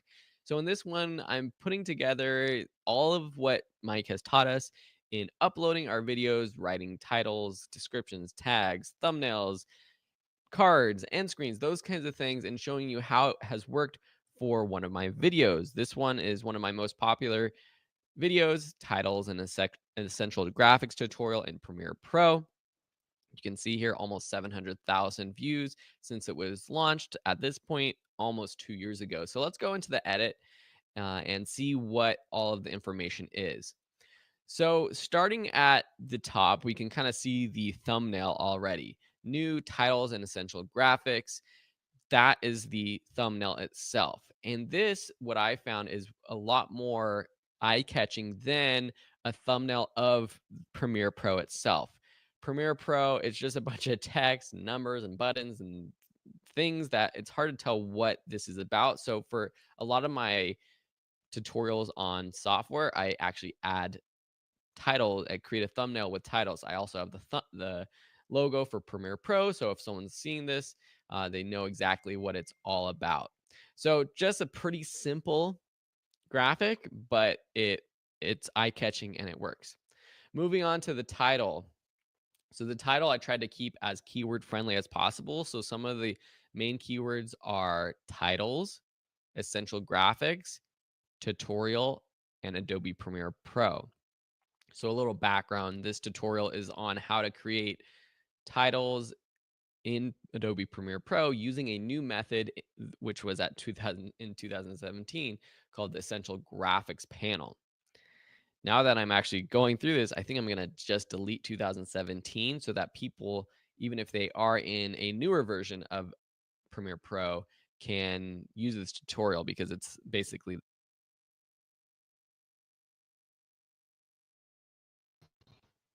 Hey, I just wanted to give you a tip also because I've been wanting to give everybody this tip. If y'all add the person that y'all talking to, it'll stand out to them in the chat.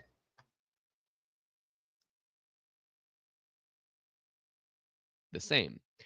So that's one good thing while I'm doing this course, and what you should be doing as you go on, you should look back at your old titles and make adjustments as you see fit. So all of these are very keyword friendly. And some of this was just knowing that this was a term that I thought would be searched a lot. Another thing I did was searching on YouTube itself for other tutorials on the essential graphics panel in Premiere Pro to see what titles other videos were using. Also searching on Google to see what keywords, what would pop up. So knowing doing that, I saw that all of these keywords would be in a lot of the main top ranked videos. Then in the description, I again use some of the same keywords: titles, graphics, Adobe Premiere Pro, tutorial. The description is very simple. It's not long at all, but it has those keywords in it. So you don't have to write paragraphs and paragraphs of content to basically keyword stuff your description. Just having all your main keywords in your description at least once is important.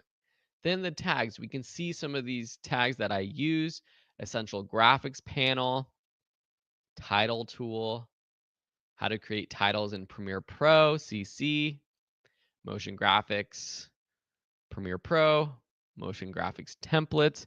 These are all things that someone might search for, and this video would be beneficial to them. So you want to make sure that you're not using keywords that won't actually be good for the viewer, because that's actually going to hurt your video more than help it. I could, add title keywords like some of my other videos that I create, like how to make passive income or how to retire early. Those are some of my other most popular videos, but that has nothing to do with this video itself.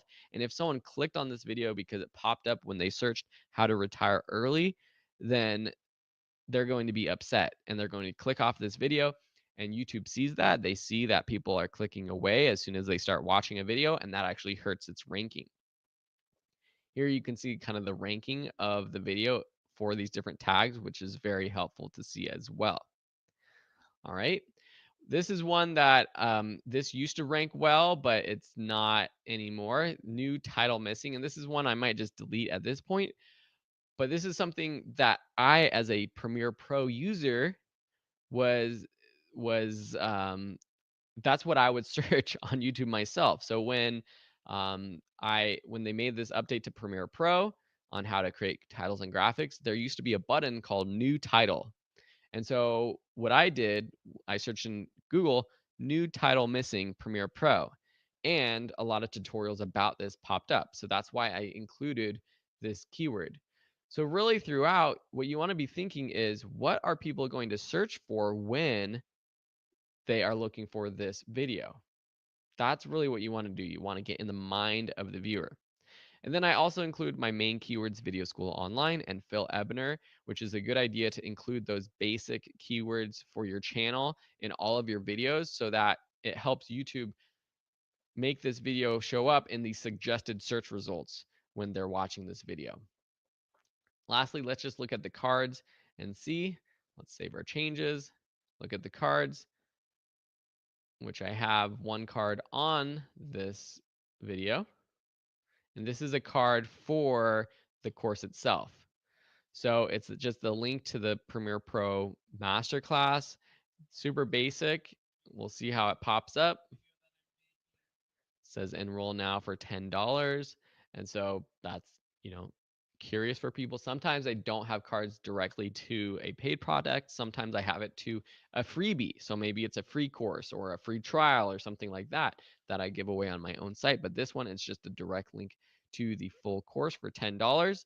So if anyone is interested in learning Premiere Pro, they can get access to the full course via this card. Now, what a best practice would be is when the card pops up, you want to say something in the video itself saying, hey, click the card up in the top if you're interested in enrolling in the full course. And that's something I do in a lot of my videos, but I don't believe I did it in this video. So tip one, mistake one of mine is to make sure that you include a call to action in the video itself whenever a card pops up. I know it's a little bit of extra work, but it's going to make your cards more engaging and get more clicks. All right, so I just wanted to show you this sort of case study to see how using keywords and tags and how I put it all together in one of my most popular videos.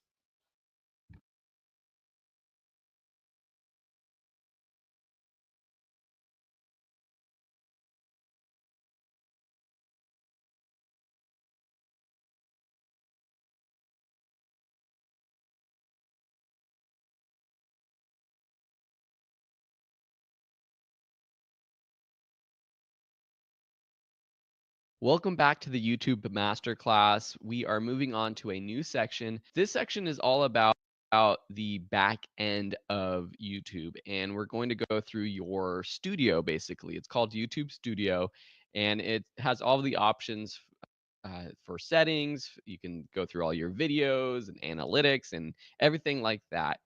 And so to get to that setting or to that page, from your channel page, just click YouTube Studio here. If you're using an existing account, you might see a different looking dashboard.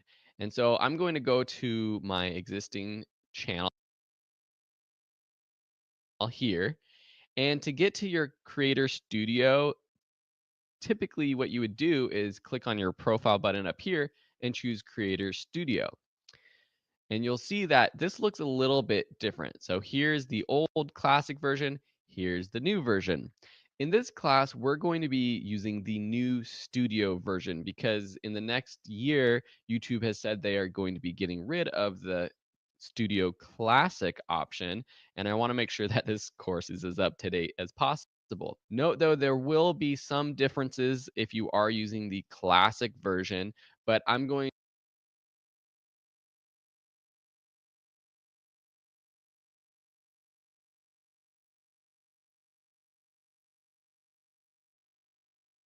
to, at the start of each lesson, try to explain where you find the option in the new studio version. But also note that as YouTube changes things, this is a beta version. Things might change, but typically it's going to have the same options. You'll be able to do the same things. It just might look a little bit different or be in a different location. If you do have that existing channel and you are using the Creator Studio, click this Try Studio Beta option in the top left of this drop-down menu. And for the rest of this section, I'm going to be looking at my existing channel here so that it is populated with enough data and videos so that you can see what it would look like once you have more videos up and running. So on the home page, this is your dashboard, and this is the home of YouTube Studio. You can see that it has a few different widgets here. So it has like my most recent video, it has some news, it has some analytics, it has some ideas and tips, all kinds of cool stuff that is here for you to look at and see right off the bat. On the left, you have different menu options for different pages in the studio and so we're going to be going through most of these in the future. Notice though, as I went through this, you'll see one button up here. See this little bar up here? This is called TubeBuddy. You also see this menu up here in the top right. This is an extension that I have for YouTube that allows me to do things like you see here, bulk edit titles and descriptions, bulk edit cards and end screens, miscellaneous tools. You won't see this unless you sign up for TubeBuddy. It is a cool extension that I'll talk about in a future lesson for improving how you actually use YouTube. But I just wanted to mention that. So if you don't see that, don't worry. All right, so I'm going to leave that for this lesson. In the next lessons, we're going to go through these tabs over on the left-hand side. See you there.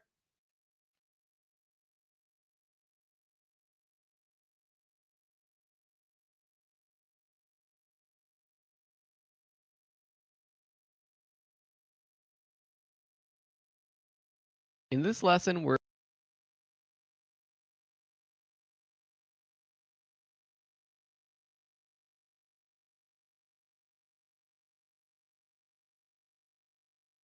looking at the videos tab or page on YouTube Studio. So go ahead and click videos. If you are using the Classic Studio, a lot of these options are going to be found under Video Manager if you just want to follow along there. So here in the new YouTube Studio, here the videos, this video page is where you can see all of your uploads. You see a lot of information about your videos. So here are all my uploads. Some are public, some are unlisted. As you can see here, I use YouTube to add like tutorials that I have for assistants of mine that I don't want to be public. All of these columns you could take a look at. You can see things like monetization, if it's on or off, when you uploaded it, how many views, how many comments, likes, etc. You can edit your videos through this page. So for example, if you click this options button, it gives you options for going to edit your video. You can actually download an MP4 of your video. You can promote it. You can get a link to it, or you can delete it. You can bulk edit videos by selecting them in the left-hand column like this. And then you click the drop-down menu for edit. And now you can edit any of these things over here. For example, changing the visibility. You can also add multiple videos to a playlist. So we haven't talked about playlists much yet, but playlists are a great way to organize your videos for people to watch, and it allows people to find your videos more easily because when you search for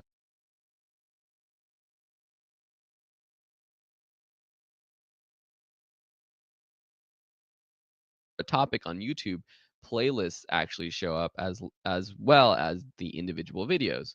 So for example, I have playlists on photography tutorials or Premiere Pro tutorials, and those playlists actually show up.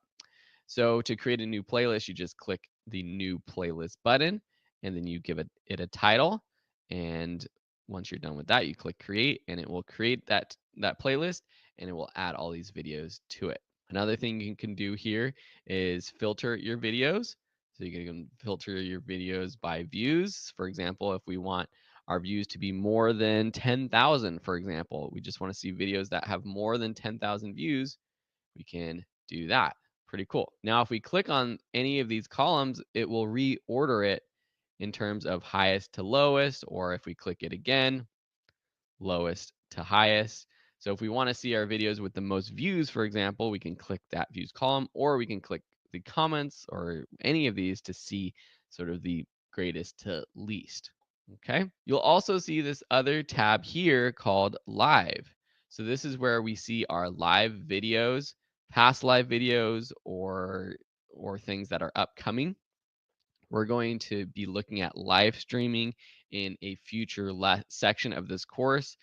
So if you're interested in doing live streaming, then we're definitely going to be looking at that in a future section. But because it is its own topic, we aren't going to be covering it here in this section. So that's pretty much it with the videos page. It really is just a page to look at all your videos, to see a snapshot of all the information and data for your videos. In a future section, we're also going to be going over analytics. So we are going to skip over this analytics page here because there's so much to do with it, and really how to use it properly to actually improve your channel and grow your channel. That's what we're going to be covering in that future section, but we wanted to dedicate enough time to it. So Mike is going to go over all of this information in a future section. So in the next lesson, we're actually going to jump over to the comments page. So we'll see you in that lesson.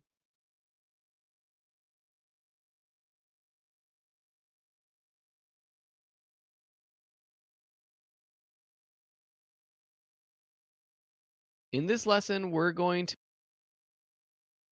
be looking at the comments page of YouTube Studio.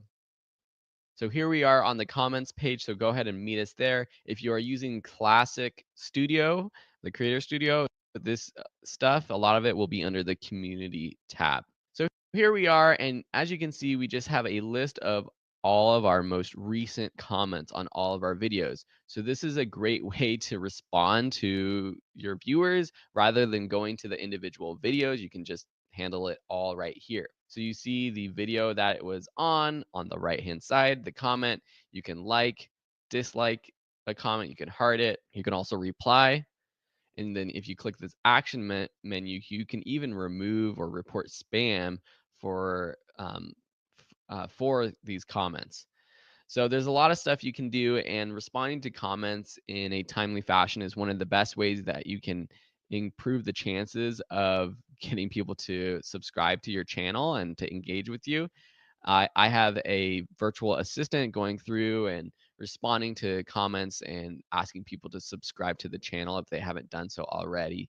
And we try to do that at least once a week. If you can do that within a day or two, that's going to be even better. Again, you can also see things like filtering comments. So you can filter comments if they have certain words or things like that. Up top, you also have a few other tabs to look at: held for review, and then likely spam. YouTube's automatically going to look at some comments and say, okay, looks like it's spam, and you have to approve these comments or not.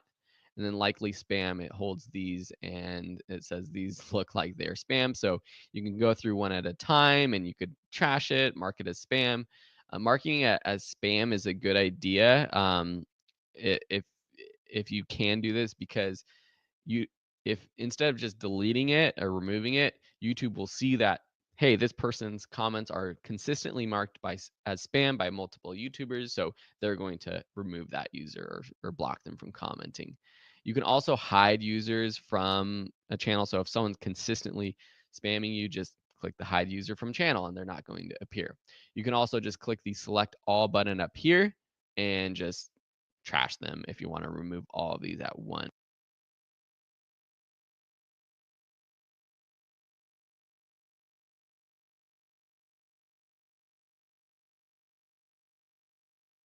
Time. And if you click the show more button at the bottom, and then you go up here and you select all of them again, it's going to select all 40 or however many you see on this page. All right, so play around with it. And again, this is just a great place to reply to comments, help out your viewers. And remember, this is what it's all about with YouTube, creating that community. It's one of the best ways to grow a successful channel. And all the successful channels do this. They create that community of viewers through comments and interaction. Thanks a lot. And in the next lesson, we're going to move on to the transcriptions and copyright tabs.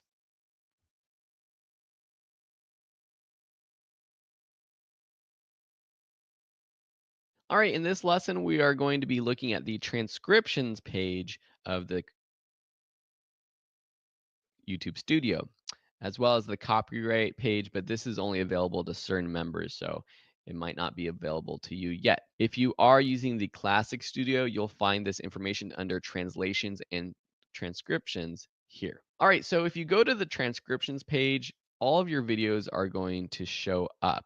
And if you have transcriptions yourself, this is where you can actually add transcriptions that you've created. To do so, just click down or click this link. And that button tab here is labeled so you can see subtitles what now. has been added.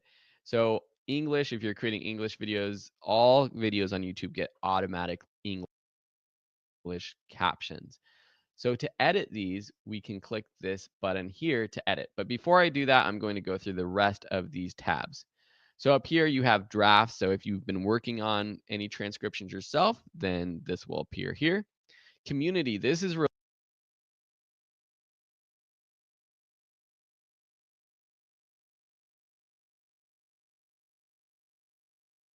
awesome. And again, one of the coolest things about YouTube is that you might have community members actually translate your videos, or at least the description and title of your videos. So for example, the title and description has been translated in Dutch. So if we click this in review button and the icon next to it, it's going to pop up a new window that has the Dutch translation brought to you by the community. It also shows you this Google Translate column over here. So here's the original on the left, what you've written.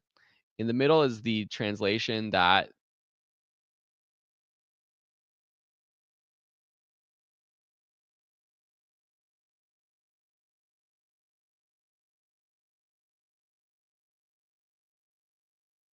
they've written in the new language.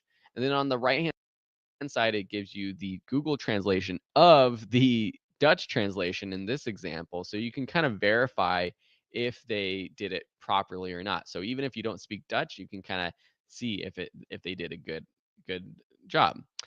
If they did a great job, you can just click the publish button here. If Okay, thank you, Nesta Blue, and just leave a comment up under short or something, and they sub back to you. They in and out because I think some people live right now, so they'll be back. if you need an improvement, you can click request improvement. Since it looks good for me, I'm going to just click publish. And now my video will have a Dutch translation for the title and description in this video. Here you see that someone has translated into Spanish with subtitles. So this last column is for subtitles. So if I click this button in review, it's going to take me to the translations page or the captions page.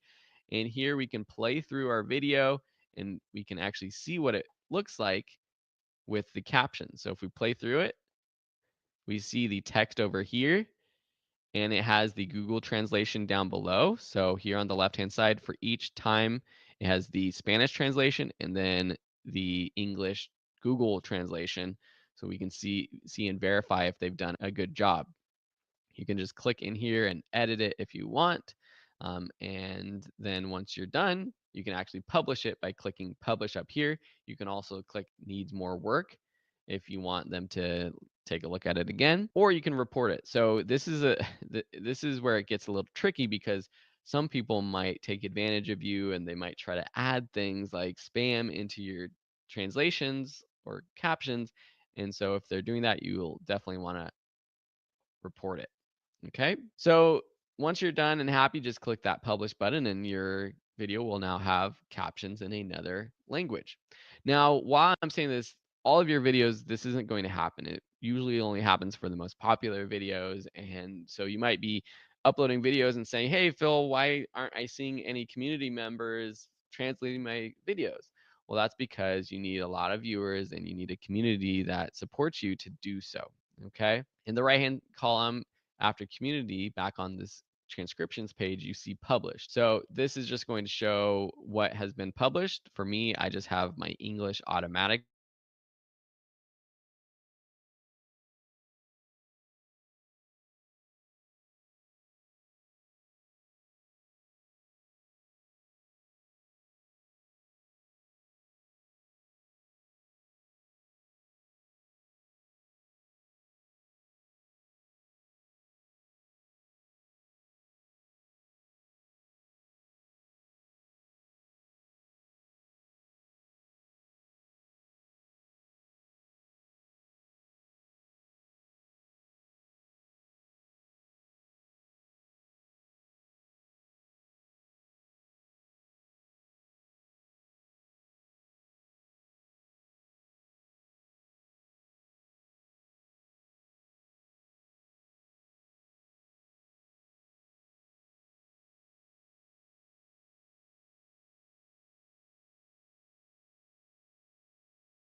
See over on the left-hand side, we can see that the automated captions that it's come up with. This is wrong at the beginning. I can see, hey, Phil, a banner here from Video School Online.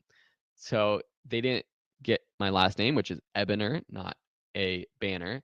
So this is something I'd want to go in and edit. So I can click this edit button in the top right. It takes me into the captions editor. I can go in here, add our punctuation. This is something that potentially in the future you can have an assistant do. And once you've gone through, made all your edits, just click Publish Edits. Another thing you can do is once you do that, you can see that we have on this new page, we have our captions that are published already, which is our automatic, or you can add new subtitles or captions based off of an upload. For example, if we click English, we're going to say discard published. And see here, we can start from scratch. We can upload a file. So there's different services like rev.com, rev.com, that create captions for your videos. Or you can do it yourself. If you have a transcription, for example, I was talking off of a script, I can click this button, transcribe and auto sync, and I can paste the entire transcription here. And then it's going to automatically create the captions based off the timings once I click set timings. Or if you have, going back, if you have the caption file, you can add those as well. So there's a lot you can do here. I would just go ahead and start playing around with it if you are starting to add closed captions. For now, I've just I've just used the automatic captions that YouTube provides. But if you are concerned about that, it's a good idea to go through and edit them, as well as create new ones from scratch if you have those available for you. So that's the transcriptions page. This is your translations, your captions, everything there. I really quickly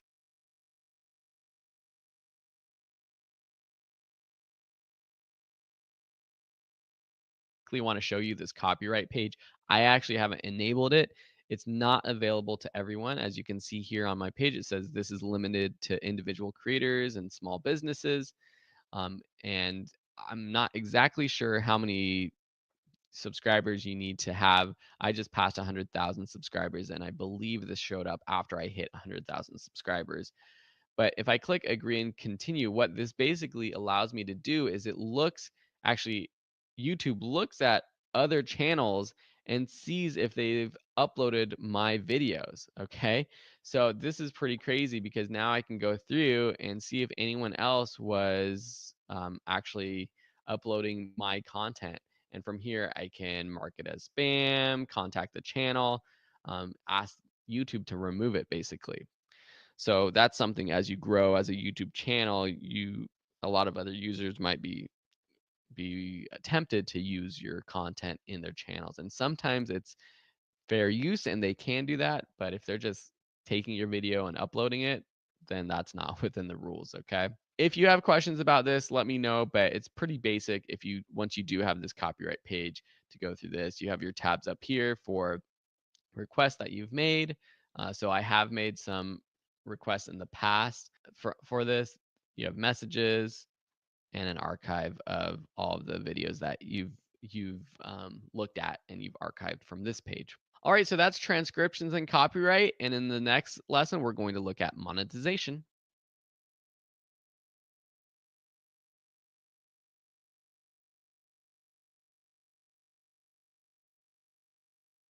All right, let's move on to monetization. So this is exciting. YouTube is a great way to make money, and that's why some of you are here probably. So if we click on this monetization page, which you might not see yet, we're going to see all of the different ways that we can make money on YouTube specifically. So I'm going to move over to the channel that I just created for this account. So if you're in YouTube Studio, so the beta version right now, if you don't have monetization set up and you're using the Studio beta, go under other features and then status and features. This is going to take you to this page that we saw before where you can enable monetization and all these other things. So you'll want to click enable monetization, and this takes you through a process for monetizing your account. So you're going to have to go through their terms and agreements. You're going to have to sign up for an AdSense account, which is how you are going to get paid, set up your monetization preferences, etc., etc. Notice at the top, though, that a channel can't be monetized until you have 1,000 subscribers and 4,000 watch hours in the previous 12 months. So focus on growing your channel and getting views and subscribers before you consider monetizing your channel. Okay. Once you are ready, though, click the start button. You're going to read through all of this, make sure you read everything, and then click I accept. After you've done that, sign up for AdSense, click start. It's going to redirect you to AdSense, so click next. All right, so it's going to take you through a few steps to set up if you haven't done so already, or if you already have an AdSense account, you can just sign into that AdSense account. Since it does show a lot of my personal data in there, I'm not going to show you those steps, but if you have questions, please let me know. But it's pretty straightforward. Just go through all of those steps. And then for your monetization preferences, we can click start. It's going to ask you whether you want to monetize all existing and future videos. You can turn that on or off. Turning it off allows you to pick and choose which videos you want monetized. You can also choose which types of ads you want to show. For example, the first one is required. It's called display ads. And these are the ads that show up on the right-hand side of the video player. Those show up on all videos if you have monetization. Overlay ads, these are the ones that pop up on top of your video at the very bottom of the screen. Sponsor cards, so these are cards that are sponsored that show up on your videos, or the skippable video ads, which most of you are probably well aware of. Those are the ones that you have to click after 5 seconds or whatever to skip. So you can choose whether you want all of those or not. And then once you're happy, you can click save. And you could always update these. So here you can see that for this channel, I have to wait until I get 4,000 watch hours and 12 months in the past 12 months and 1,000 subscribers. Now you don't have to be around for 12 months. You just have to get 4,000 hours within a rotating 12-month range and that 1,000 hours. So if you're on the studio beta now, you're still not going to see the monetization option because you're not enabled yet. You can still get to that page by going under other features, status and features, and then monetization. So if you click learn more, it's going to take you to this page again to kind of see if you've been verified or not. Okay. If you are, though, once you have been verified, monetization will appear as a page in your studio. So here you can see an overview of the types of options you have. You can click these pages to get more information. Basically, on YouTube itself, you have 3 ways to make money: advertising, merchandise, and live chat. Mike is going to go through in a future section more information on how you actually can use these and implement these to make money. But I just want to show you here in this lesson how you get to these different options. So you have a tab for merchandise and you have a tab for live chat. We've already seen the monetization options for your videos for ads, but for merchandise and live chat, this is where you get started. So live chat is where if you are doing live streams, and now this new feature called premieres, where you launch a video and it is more like a movie premiere at a specific time. You get everyone to watch it at the same time. You can have super chat, which basically allows people to just pay you while you are doing a live stream. Merchandise is if you have shirts or other merch, and if you use Teespring, you can actually hook up your channel and you can sell your merch through your videos that way. Just click get started on each of these to work through those. But again, Mike is going to be going through those settings in a future lesson. All right, so that's the monetization page. If you have any other questions, let me know. And good luck getting started with monetization.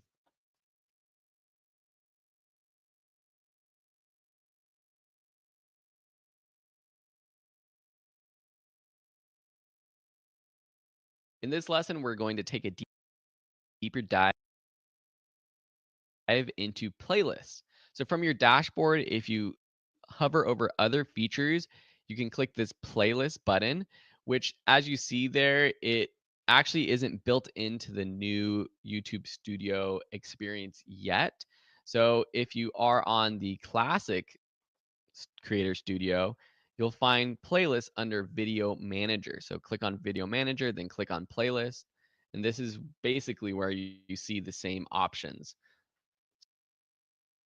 So it takes you to this page. So here you have all of your playlists, and here you can see what it looks like if you have existing playlists. Here you can see all of mine: art classes, online course masters, personal finance videos. It's a good idea to create playlists for all of the major categories of your videos. These playlists show up on your channel. So if someone's coming to your channel, they can click on the playlist tab, and it's just an easier way to find your videos. You can create new playlists up here by clicking new playlist and creating a playlist title. And then as we saw back before on the video page, or on the video page of the YouTube Studio, you can add videos to a playlist.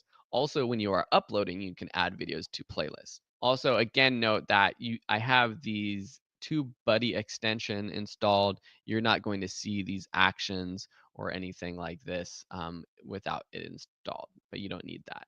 You can filter by newest created, oldest created, A to Z. And then if you want to go in and edit a playlist, you can click this edit playlist button. So let's go ahead and go into Adobe Lightroom tutorials and click edit playlist. This takes you to the playlist itself. So to edit it, just click edit here.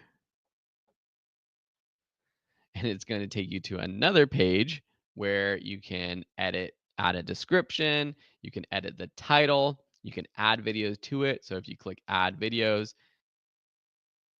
you can go through your videos or you can actually add videos from any other person's channel to your own playlist.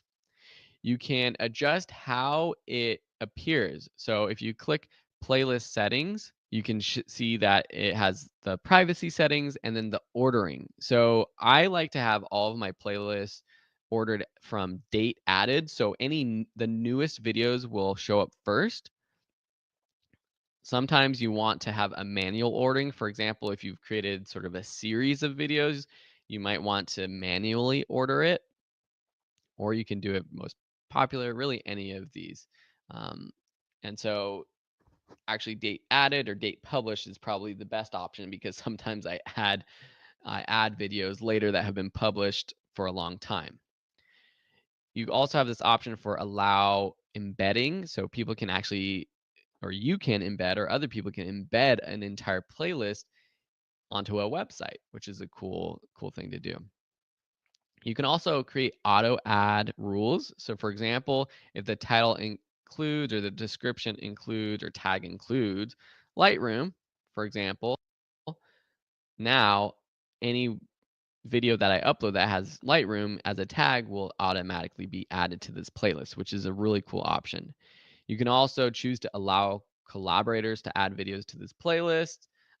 If you turn this on, you can click create a link, and they will be able to add videos with that link. Once you're done, just click the save button. Notice that since I added that auto add confirmation, it shows that one recent video matches this rule. I'm going to check that button and click done, so it adds it to this playlist. One more thing to note is if you want a specific thumbnail to be the thumbnail for this playlist, you can find that video, click this drop down button for more, and choose set as playlist thumbnail. And that thumbnail is going to be the one that actually shows up on the playlist itself. Here you also have an option for sharing. So this is where you can share links or embed this playlist into your own website. If you drop down the embed settings, you have different options for video size, showing player controls or not, showing the titles, and other options like that. Okay, so that's pretty much it with the playlist. As you can see, it's taking me back to my channel itself. And so here's just like kind of the general playlist page.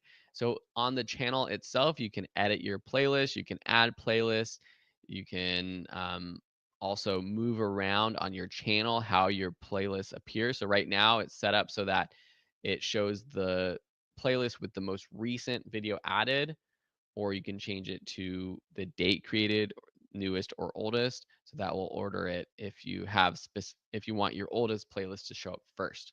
You can also show your playlist up as a list or a grid. So this is what it would look like if we have a list.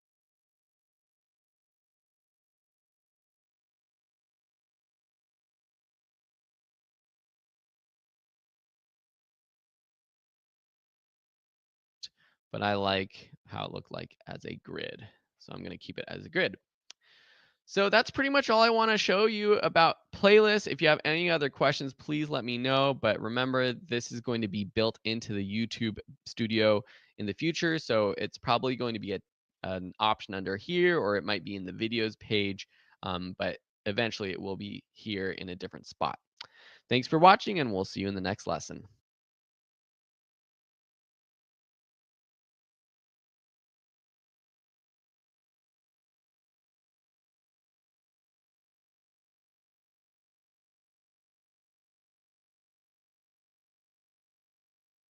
All right, so in this lesson, we're going to be going over the audio library, but I want to quickly show you that there are some options we are skipping over right now. So under this other features button, if you hover over it, you can see live events, live stream now. We're going to cover everything about live streaming in a completely separate section of this class. So look forward to that stuff later on. If you want, feel free to skip ahead to that if you're interested in that right now, though. You also have this link to the status and features page. We've seen that already, but that's how you get back to status and features. And then also jumping over audio library, you have customized channel. So this is just a way to go back to your channel itself and start customizing it. Because now in the YouTube studio, if you click this menu, or if you're trying to get back to your channel, you can click this My Channel button, but to jump right into editing your channel and the layout and design, you can click this Customize Channel button here. But in this lesson, I want to show you the audio library. The audio library is one of the coolest thing that YouTube has for us. It's free music and sound effects that we can use for our videos. Some of them there's restrictions, like you might have to attribute the author by putting a little thing in your description saying who this music is by, but sometimes you don't need that. So let's go over that. Here we are in the library. You have two tabs: sound effects and free music. Pretty self-explanatory. You can search and filter by genre, by mood, instrument, duration, also by attribution, like I was mentioning. So if you want to have songs that you can basically use for anything and not need to give attribution to the musician, you can choose attribution not required. Say I want something that is happy or inspirational, I can filter to that. And then you can just play these like this. You can skip ahead. And if you're happy, you can click download, and it's going to download to your computer, and you can use that in your videos. So pretty self-explanatory, but if you have any questions, please let me know. But yes, they're adding new music all the time, and it's one of those things that some of the most popular songs are being used over and over by YouTubers, so you might start to hear it across different channels. But in general, I wouldn't worry too much about that. Just find music that you like, and instead of paying for it, this is a great resource for us as YouTubers. Cool, I'm going to go back to our YouTube studio, and we'll see you in the next lesson.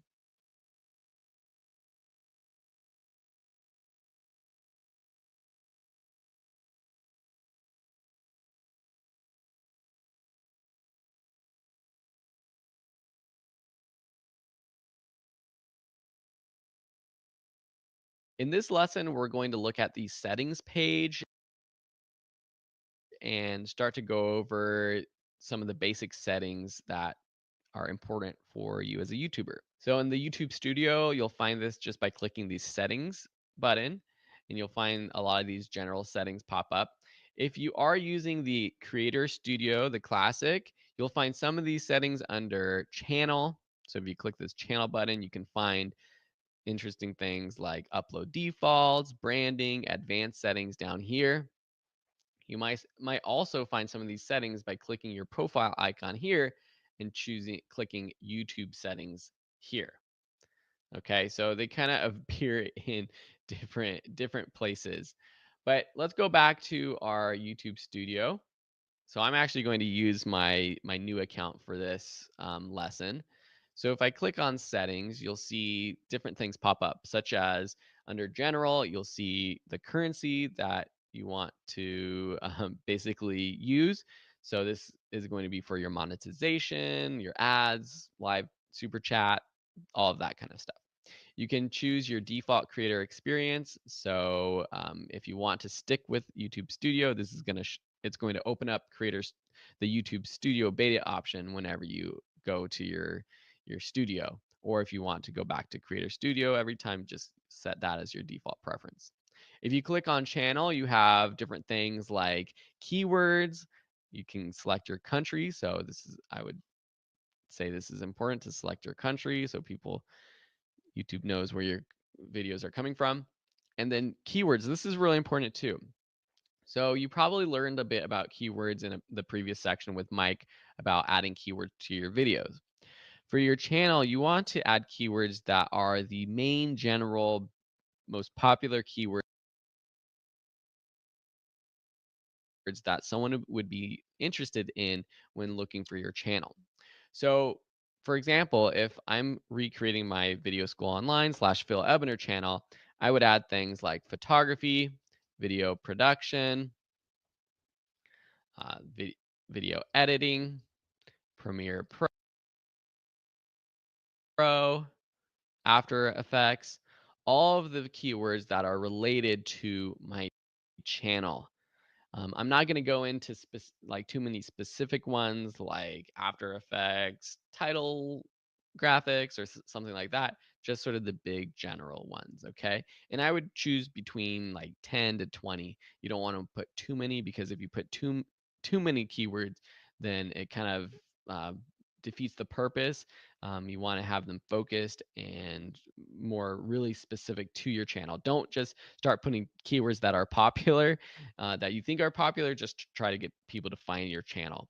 But these are important because it helps YouTube show your channel when people are searching for things related to this in the search. So those are basic.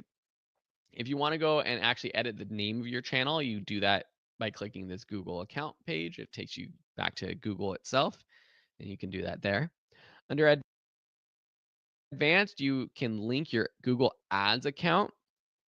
So if you want to start running ads on your videos or for your videos yourself, now this is different than making money from AdSense. This is if you want to actually create ads and put ads on other people's YouTube pages, YouTube channels. That's what Google Ads is. And so you can link your account there. You have this option for displaying the number of people subscribed to your channel. This is something to consider if you're just getting started out. You might not want to show this. If you only have a few hundred subscribers or less than 1,000, it might be a disincentive for people to actually subscribe to your channel, because the people, and this is just the hard truth, is people are more likely to subscribe to a channel if it already has a lot of subscribers. So getting started can be hard, but not displaying your subscriber count might be to your advantage. There is this option for interest-based ads, so you can click learn more to find out more information about that and disable those there. Under community, this helps you if you want to have people help moderate your comments. So you can paste the channel URL of a YouTuber to add them as a moderator, or an approved user, which allows people to comment.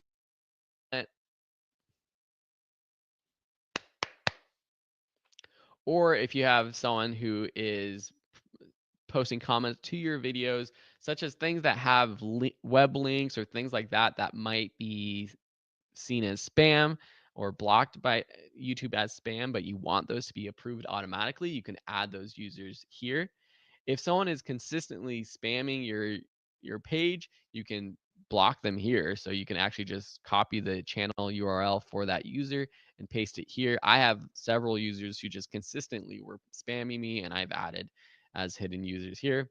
Or blocked words. So, or blocked links here. You have blocked links or blocked words. You could block links completely. So if you don't want anyone posting links to your comments, you can check that. And for blocked words, say there's specific words you cuss words or whatever it could be, you can block those words, and those comments will automatically be hidden. You also have defaults, so you can turn on comments for all your videos or your channel, or disable comments. You can have comments be only held for review, so not all your comments are going to show up until you review them.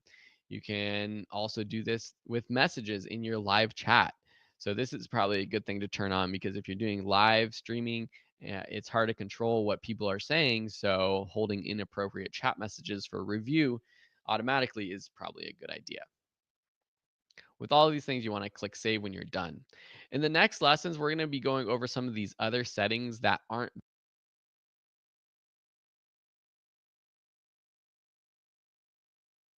built into the Studio Beta, but these are some other important things that you want to take a look at.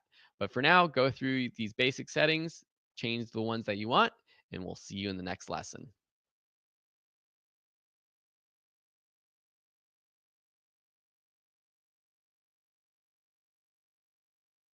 In this lesson, we're going to look at some more advanced settings, including some branding and upload default settings.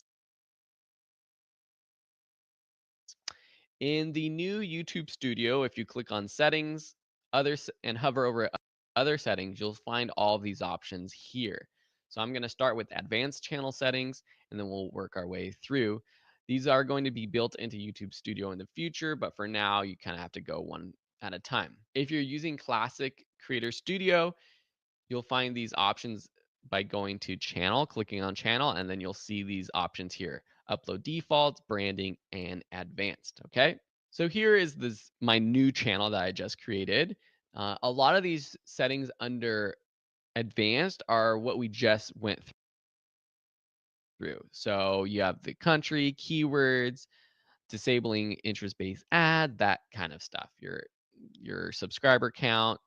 You also have an option for showing your channel in channel recommendations. This is what we saw a long time ago back on our channel itself. There's a couple other things though. Associated website. So if you want to add links to your videos via YouTube cards, you're going to need to associate your website, and this is how you do it. Click the Learn More button to find out more information. But for example, if I want to go through and add videoschoolonline.com, or let's say philebner.com, I would plug that in and then click Add. And then we need to verify it. So YouTube needs to know that we own this website, so that if we are linking to it in our description and our cards and things like that, it's not like we're spamming some other website. So you'll need to log in and verify.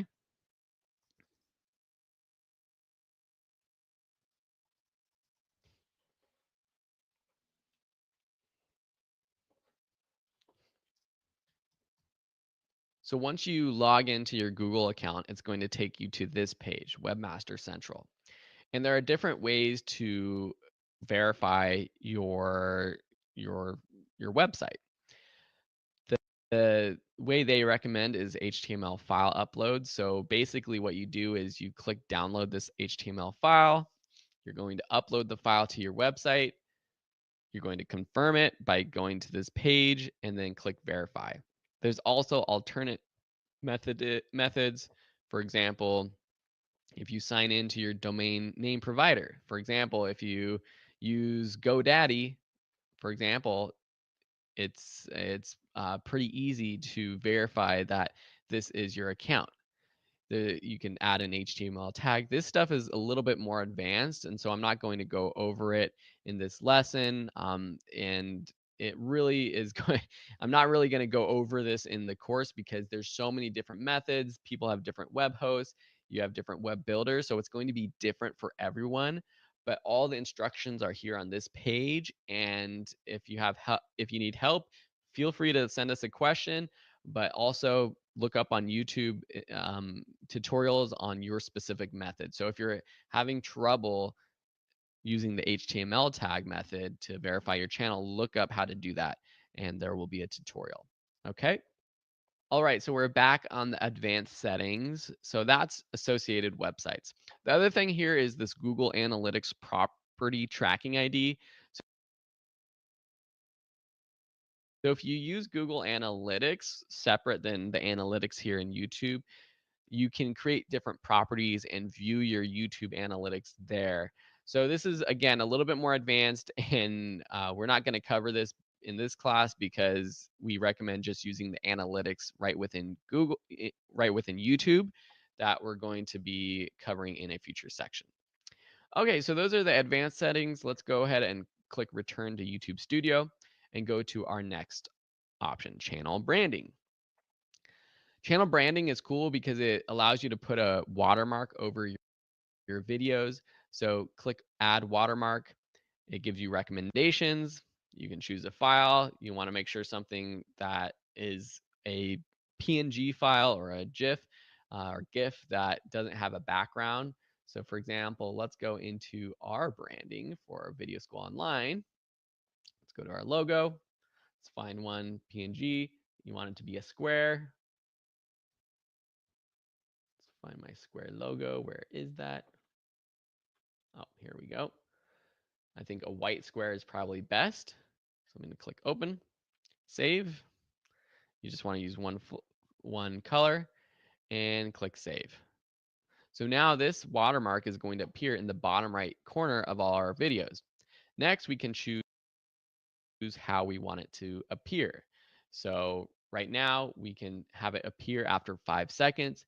You can have it just be on there the entire video, just at the end of the video, or choose your specific start time. Having your logo appear after a certain amount of time is a good idea because it's a little bit more jarring and noticeable. If you just have your logo there the entire time or at the end of the video, most people might not notice it or they won't see it because they're not watching your videos till the end. But having it appear after 5-10 seconds, it's like boom, something changed and they'll see it. What some people do here is instead of a little logo like this, they'll say have a little icon that says subscribe now. And I've seen some people use that strategy to encourage people to subscribe. And that's pretty cool too. Okay, so you'll see that here we are under the branding and it's taking us to the Creator Studio. This might be different in the future, but we can go right on next to upload defaults. If we are back on YouTube Studio, then you'll find this option under settings, other settings, upload defaults. All right, so this is a really cool page that's going to make you a lot more efficient as a video creator. So here we can set our settings so to help us as we upload. So every new upload is going to have these things in it. So I've gone over to my current channel so you can see what I'm actually doing. So under privacy, you can choose if you want your videos to automatically be public, unlisted, private. If you are uploading a lot of unlisted videos, it might be a good idea to have this so you're not accidentally publishing something you don't want to be public. You can choose a category. So I choose education for mine, but you can choose anything that fits your channel. Standard YouTube license. So if for some reason you are uploading videos that you want to include in Creative Commons, so basically allowing other people to use your footage, you can choose that. If all of your videos have some sort of title, for example, if you have a series that you're doing, for example, the Phil Ebener Show, then you might want to include that in the title. So then, every episode, every time you upload, this is going to appear, but then you add the actual title, how to YouTube or whatever it is. And then you add something like that. So it just makes it a little bit easier. I have a default title because my titles are all different, but I do have a default description. So you'll see here that I have this description that I use for all of our videos. It includes gear that I use. At the top, it says how to subscribe, and this has a link to my channel. Down below, it has follow us, and it has information on how people can find us. And so I would go through and add sort of your default description here with any information rather than having to copy and paste it to every new video. Below you have tags. So for all of my videos, I tag them with Video School Online and Phil Ebener. If my channel was more focused and it was always about Adobe Lightroom videos or Photoshop videos, then I would probably include things like that under my tag so I don't have to copy and paste them or write them out every time. You also have your defaults for comments and ratings and monetization settings. Now, this is going to be for specific videos. So we've seen some of this stuff like the general ad formats that we have on our channel or not. But here you can make it have it set individually for each video. So if you don't want sponsored cards on your videos, you can turn those off, and that's going to be the default. When you upload a video, there's always the option to change all of these settings within your upload settings, but this is just going to be the default. Ad breaks, this is something that we haven't talked about. Some videos or some YouTubers have automatic ads in the middle of a video. I find those quite annoying to watch myself, so I don't have them enabled on my channel right now. Not that I won't in the future, but this is an option. And the more ads, potentially the more earnings you will make. Video language, so if you're always making your videos in another language, you can change that. You can allow community contributions like we've seen, translated titles, descriptions, etc., or not. Have your video stats public or not. So like things like views and things like that, people can see. And then I just skipped over this little option, but caption certification. There are laws in the United States, which is it's going to be different for you if you're not in the US, but there's laws about whether you need closed captions on your videos or not. Any content that has aired on television needs to have captions. I believe since 2012 that has been a law. And so if you want, you can say that all of my content has never aired on television in the US. So that means that tells YouTube and whoever's looking into this that your videos don't require closed captions. If your videos for some reason have been on TV, then you might need to change that. But for most of us, 99.9% of us, this is going to be the option we want. Okay. And then once you're done with all your defaults, just click save. So those are a lot of great options to kind of improve your channel and the experience, make you a little bit more efficient and help brand your channel. Let us know if you have any other questions, and we'll see you in the next lesson.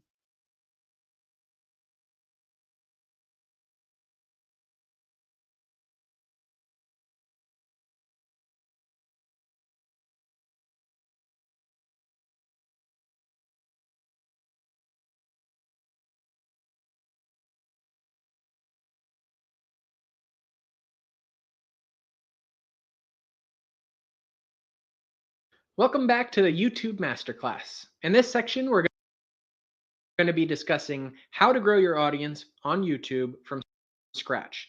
We'll talk about the types of videos you should focus on your channel, how to get discovered when you don't have an audience, and our real world experience with consistency and collaboration.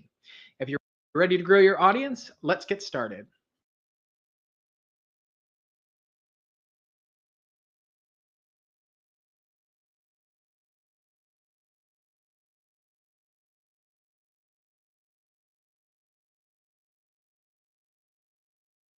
What kind of videos you create will play a huge role in the long-term success of your channel. And I know that's kind of heavy and sounds like a lot of pressure now when you're just starting out, but the good news is you don't have to be a fortune teller. You can change and adapt things on your channel as you learn what you like doing and what you don't like doing. You'll also learn what people want to watch and what they don't want to watch, and you can adapt to that as well. For example, if you look back at Vsauce's original videos, they're honestly a little bit creepy and sexual and don't at all represent his channel today. It was clear at the beginning he had no idea what type of video he would end up making. It was well over a year into making videos before he even started posting about illusions and science education, which would ultimately make him one of the most successful creators on the platform. Still, there's no reason not to put at least some thought into what you might like doing the most so that you can grow your channel faster and enjoy the process more. Giving viewers a clear and consistent channel theme is the best way to grow an audience. If you're just starting out and have ideas for a YouTube channel, here's a few questions to ask yourself first. What YouTube videos do you watch the most? Look at your subscription feed and your video history and figure out which type of videos you personally watch the most. For me, it's woodworking, personal finance, and car videos. So that's the kind of videos that we want to make. Question 2. What do you want to watch? What is the content on YouTube that you're just not getting enough of? What is the channel that you wish was out there? Or what is the kind of content that you're just sick of seeing? I personally love DIY and woodworking videos, but I'm over build videos. I don't enjoy people building things step by step anymore. I'd rather just watch someone show off a finished product and explain a little bit how they made it. So that's the type of videos we're going to make going forward. 3. What are your hobbies? Hobbies are the most obvious starting point for YouTube content ideas. No matter how obscure or niche something might be, if you have something you're truly passionate about, I promise you'll find an audience on YouTube. Whether it's sports or card games, technology, cooking, gaming, anything at all, if you find something worthwhile enough to spend your free time pursuing, it's likely a great idea for a YouTube channel. What are your plans this upcoming weekend? How could you turn those plans into a video idea? These are the questions you need to be asking. 4, what are your expertise? It's not uncommon for people to feel like they don't really have any hobbies at all, and that's okay. But what are your expertise? What do you do for a living that you could teach others about? For example, I've recently stumbled upon earth moving and excavation videos on YouTube. I personally don't own any heavy equipment, and I have no interest in becoming an operator as a career. But something about learning the ins and outs of an industry that I know nothing about is very appealing to me. And I'm sure if you told someone that you wanted to make 40-minute videos about moving dirt, they'd think you're crazy. But tell that to Andrew Camarada, who's gained 100,000 subscribers in the last 6 months doing exactly that. And lastly, how can you differentiate yourself? If your hobbies or expertise are already well represented on YouTube, you should be asking yourself how you can differentiate your videos from everything else out there. Say, for example, you're interested in gaming and there are just thousands and thousands of gamers on YouTube, but maybe you separate yourself by playing old games on vintage consoles. Most importantly, what kind of content do you think that you can create long term, even if the viewers never show up? If your YouTube channel never became a full-time career, what type of videos would you still be proud of posting? For Lauren and I, that's travel videos, and they fit into that category that if we never built an audience, we would still feel good about editing down our trips into short, entertaining home movies. We can one day look back on those and remember the highlights, and that would be enough for us to follow through with it. Maybe an exercising and dieting channel will give you the accountability you need to follow through with your goals.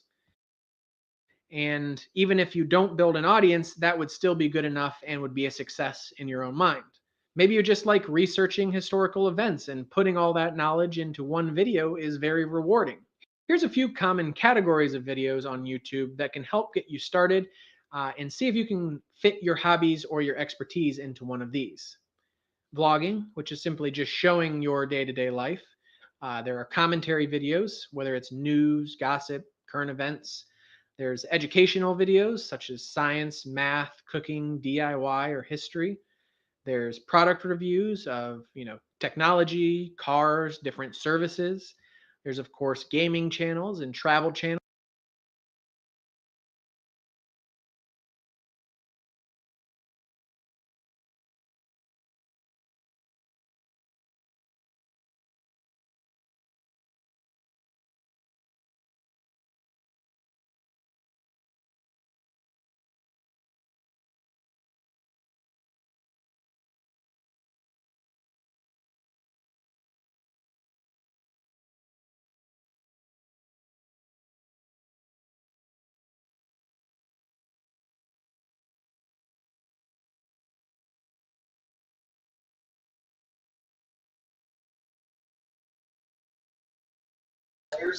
Give me just a second, y'all. I've been doing too much on my computer.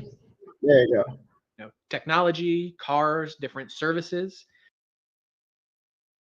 There's, of course, gaming channels and travel channels, lifestyle channels like exercise, dieting, parenting, motivational speaking, and then there's entertainment style channels, whether it's comedy or short films or music video. If I could offer one piece of advice when starting out on a new YouTube channel, it's don't chase the trends. Don't start a YouTube channel just because you saw someone else get famous doing it. If you don't make videos about things that you truly enjoy, you will never have the stamina to make it over the initial hump of building your audience.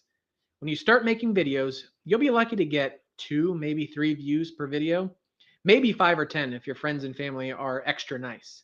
That can be extremely discouraging, and unless you're doing something that you would normally do in your free time anyway, you're going to get burned out quickly.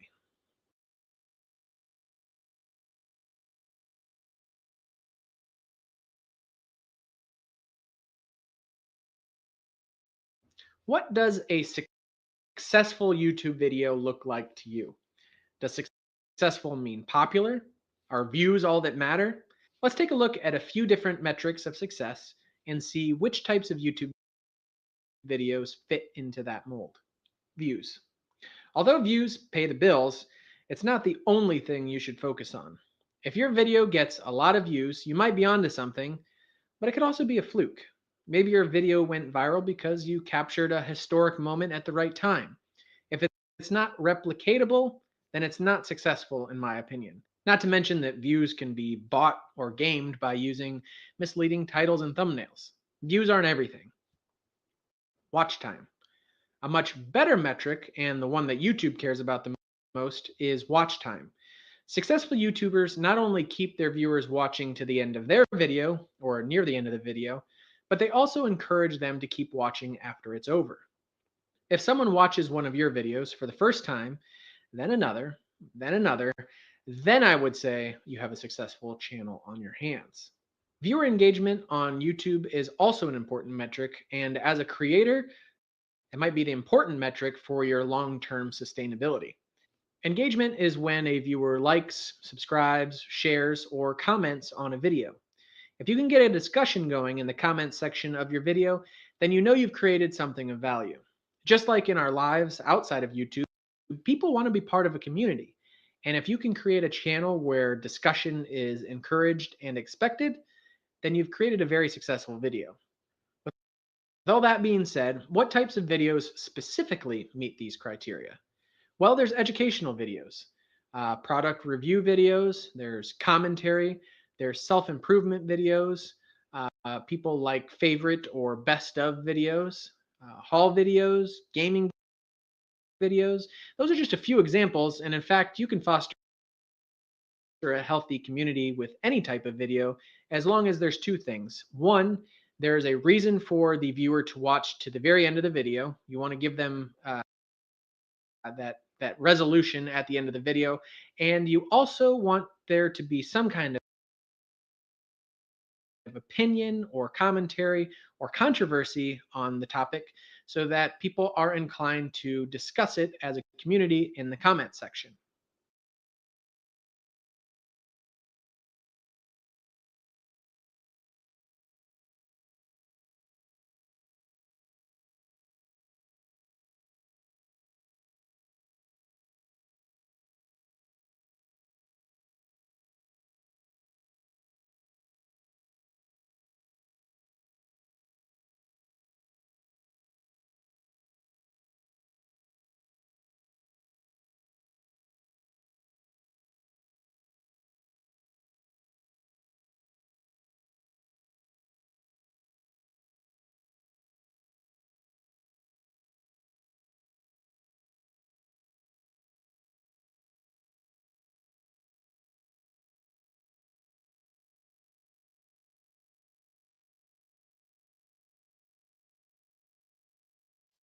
Hey, Phil here, and I wanted to pop in here with a little case study about how I've used evergreen content and why I feel like for my channel that has been the most successful type of content. So putting into practice some of the things that Mike has talked about in this section so far, let's go over to my videos tab. And if you want to, you can do this yourself, or you could do this on any other YouTuber. I'm going to sort by most popular here. And here you'll see all the types of videos that I put together that are my top videos. We've got top 10 ways to make passive income, how to retire early, what is the 4% rule. So these are personal finance related videos that I created a few years ago, and it was something that I was starting to get into. I realized that this wasn't the type of video I wanted for this channel. It's not necessarily what people are coming to this channel for, but at the same time, they are in fact my most popular videos. So I leave them on the channel for now, and eventually I am planning to branch out and create a completely new channel dedicated to personal finance. And I'll direct people to that channel from these videos using things like cards and updated description and things like that. But for now, I do leave them on my channel because you never know who's going to watch this video and then end up wanting to learn some of my other things that I teach in my other videos. Heck, see this one, Baseball Explained in 5 Minutes, another most popular video, one that gets a lot of engagement, but has nothing to do with video production, photography, anything that this channel truly is about. That being said, look at the titles of these videos and see how these videos are good now. They were good 5 years ago whenever I created them. And most of them will be applicable and good to watch in the next few years. And that's what it means by what we mean by evergreen content, and why on my channel, those are the videos that get the most views and have the most long-term success. Now, if I go back to and I sort by date added, newest, we'll see that some of the videos that I create aren't necessarily evergreen, but they're still good for my channel. They're just not the type of video that's going to get hundreds of thousands of views unless I had millions of subscribers.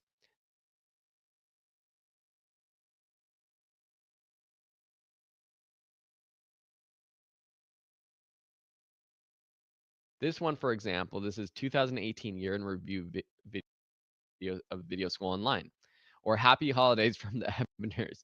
These are two videos that, after this year, no one's gonna watch these videos. No one really cares about my holiday message from 2018. I might get a few views here or there. Some people might be interested in going back and watching previous years in reviews. But here's another example. We hit 100,000 subscribers, free course giveaway. These are things that aren't evergreen, and that's completely okay to create that kind of content because it's what keeps your subscriber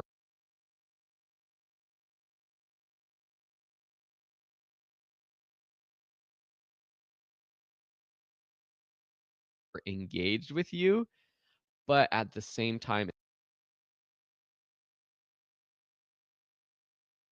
it's not the type of video that is going to have long-term success in most instances. So I would err on the side of trying to create more content that is evergreen than this type of video, because this type of video, you you can be successful with it. There are lots of vloggers out there, daily vloggers, weekly vloggers, who are successful at this kind of, I'll call it entertainment style video. And when I say entertainment, that's a very broad use of the term, but really what I mean is just like a daily update or a weekly update type of video that doesn't have a specific subject.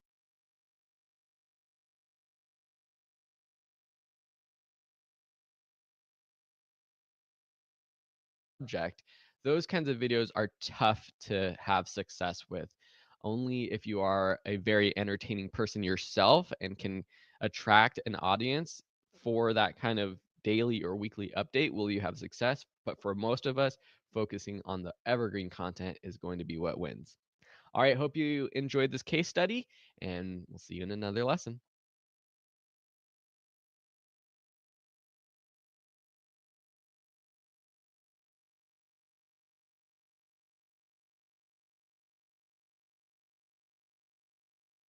When you tell someone you have a YouTube channel, the first question people ask is not how many views you receive or what your audience retention looks like, but how many subscribers your channel has.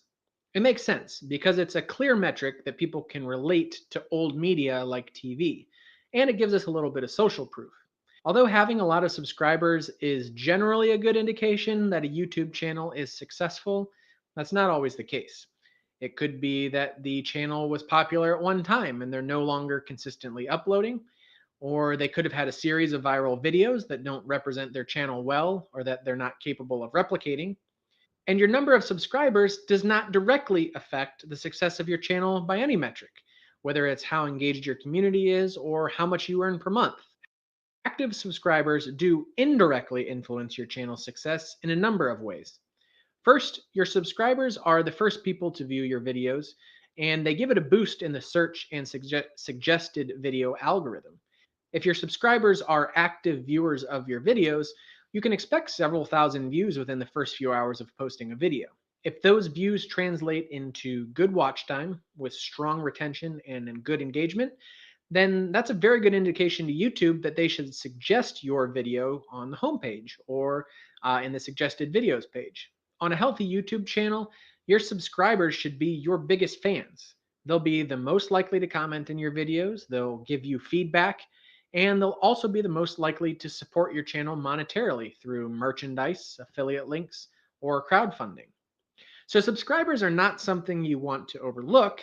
And to grow the number of subscribers on your channel, you should focus on two things. One is a consistent upload schedule. We'll discuss why consistency is so important in an upcoming video, but if you want to have an active subscriber base, your audience needs to know when they can expect a video from you.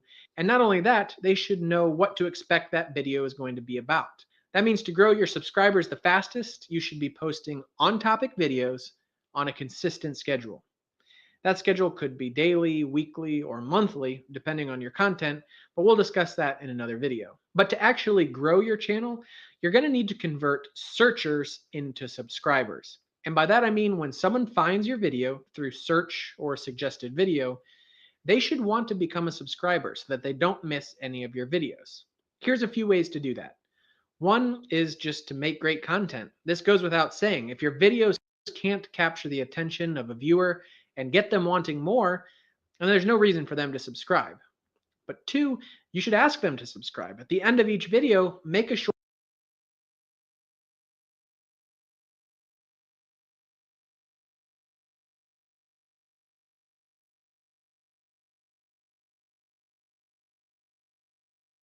pitch of how and why they should subscribe.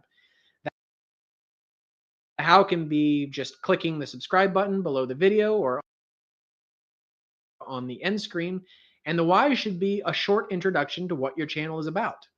Example, I post new recipe videos like this one every Friday. Click subscribe so you don't miss any of them. And then you put that at the end of the video. 3, show your personality. Over 300 hours of YouTube videos are uploaded to the site every minute. If someone was looking for a video about fixing their car, there's going to be 10 other videos with the exact same content. People do not subscribe to channels. They subscribe to personality. So let your personality shine through and let people get to know you so they can be more invested in your content and want to see more. Respond to comments. When searchers find your video, they might ask a question in the comments. Respond to it so that they not only see you actively manage your channel, but that you're a real person, not just some faceless video creator. Responding to comments also makes current subscribers feel more a part of the community. Value your viewers' time. Last but not least, get to the point. YouTube viewers have a decreasing attention span, so don't spend the first 5 minutes of your video talking to the camera about what you're going to do or why you're going to do it. Do it first and then explain on the way.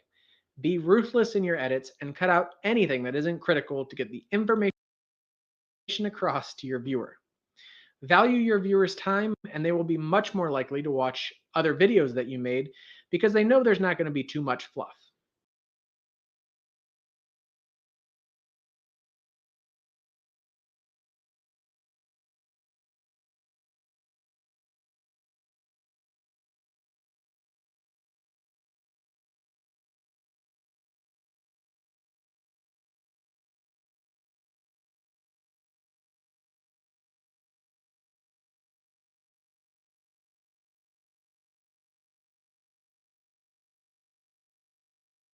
Perhaps one of the most underutilized promotion strategies available to YouTubers is collaboration. The basic idea is this. If you make a video with another YouTuber, both people benefit from exposure to a different audience. Subscribers from your channel might subscribe to theirs, and subscribers from their channel might subscribe to yours, and it's a win-win scenario. No one is losing viewers, you both benefit from the exposure. Collaboration has a massive growth potential, even more so than other social media postings like Twitter and Facebook, and that's because the audience of another YouTuber is already comfortable consuming video content, and that's important. You're not trying to convince someone who's scrolling through their Facebook feed to watch a video. You're showing people already watching videos, more videos that they'll probably like. And it's not only a win-win for the creators, it's a win for the viewer as well. People are hungry for more content, and if you make them aware of a similar video that they'll enjoy, that's even better. There are a few different ways you can collaborate. First is the question and answer or interview. Ask an expert or a peer in your field to do an interview. This can be done over Skype or by editing the questions and answers that you film separately in post. People love Q&As as it gives them a little bit of a background on some of their favorite creators. Another idea is to film different parts of a project and put them together in one video. In the DIY field, I often see YouTubers shipping different parts for projects around the country and then assembling them into one finished product. And this is particularly beneficial if you have two different sets of expertise in the same genre. Say, for example, a woodworker fabricating a handle for a knife forged by a blacksmith.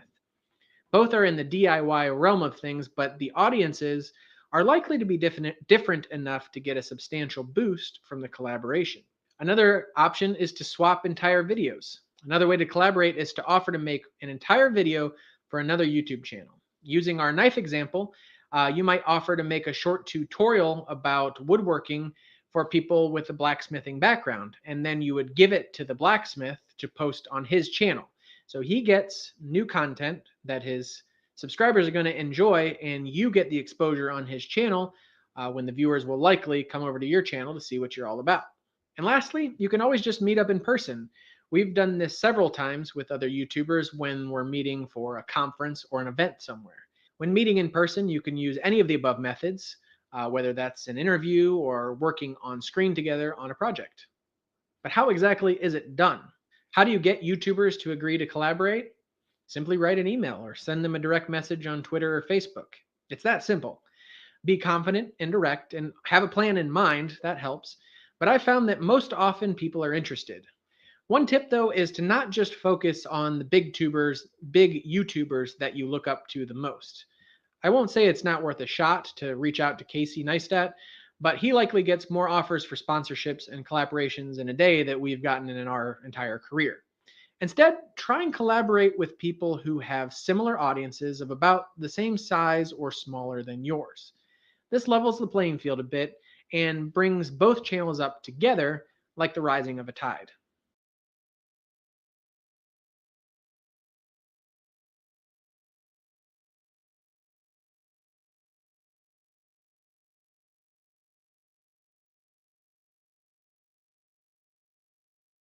Phil here with another case study looking at one of my successful collaborations. It's something that, as Mike said, is one of the best ways to grow your own YouTube channel. And one of the main reasons is because you can work with someone who might have their own audience and they can send people to your channel. So what I did here was a collaboration with another video creator, Caleb Wojcik. And I knew he already had his own website, he had a podcast, and he had a YouTube channel that I personally followed myself. So I reached out to him once and asked if he wanted to do a collaboration. And what we did was we exchanged sort of videos for each other's channel. So we did a 3-part series on audio recording tips for video production, and here's one of those videos, and you can see that it has over 100,000 views, one of my more popular videos. Again, it's an evergreen topic, so that's good. And we also have a couple other videos here, shotgun microphones and how to record great audio, 2 more evergreen style videos. On his channel, I created an After Effects motion graphics sort of mini series of videos as well. And I know from his channel that these are some very popular channels or popular videos of his. So here you see the video that I created for his channel. This is the first video in the series, Introduction to After Effects. And just in terms of best practices on collaborating, not only do you want to post the videos, but you want to try to create some sort of engagement. So I think it's fair to say that what you should do is link to the person's channel or their other social media pages or websites. So we've done that in our description, as you can see here. And also, when you do post or when someone posts a video of you on their channel, you want to make sure to comment on that video. So here you can see if I scroll down, Caleb posted a comment on this video, just asking or requesting any questions if people had them. And then I did the same on the After Effects videos that we posted on his channel here. And so this is a great way just so people know who you are, you're introduced to their audience. And not only should you do this via, the description and comments, but within the video itself, you should also mention who it is, talk about where you can find out more information, link, and how to get to their channel, prompt them to subscribe to your collaborator's channel as well. That's what YouTube is all about. It's all about creating that community and enjoying the community of YouTubers that are out there. And it's kind of a win-win situation. And it doesn't necessarily have to be, you don't have to only collaborate with YouTubers who have massive audiences. This is one thing I always talk about when people ask about this. Try collaborating with people who are just getting started out, or you see that are starting a trajectory of growth, because you never know if they're going to be the next big YouTube star. And if you have a video, or if they have a video with you in their channel, and they start to grow, people are going to see that as they grow. Of course, it's nice to collaborate with people with bigger audiences, and that's going to have an initial better increase in your subscribers and people finding out about you, but it's still worth doing it to smaller YouTubers as well. All right, I'm going to end this video now so you don't have to look at my silly face here anymore, but my challenge to you right now is to go out and plan a collaboration. You can find YouTubers' email addresses by going to their channel. We saw this, how we set this up in our own videos or for our own channel earlier. But if you go to the About section for any YouTuber, if they've set it up properly, you can click View Email Address under their details and contact them that way. Or you might have to do a little bit more work and search them on Google, find out that their website or contact information on social media or something like that. Awesome. Thanks so much for watching, and we'll see you in another lesson.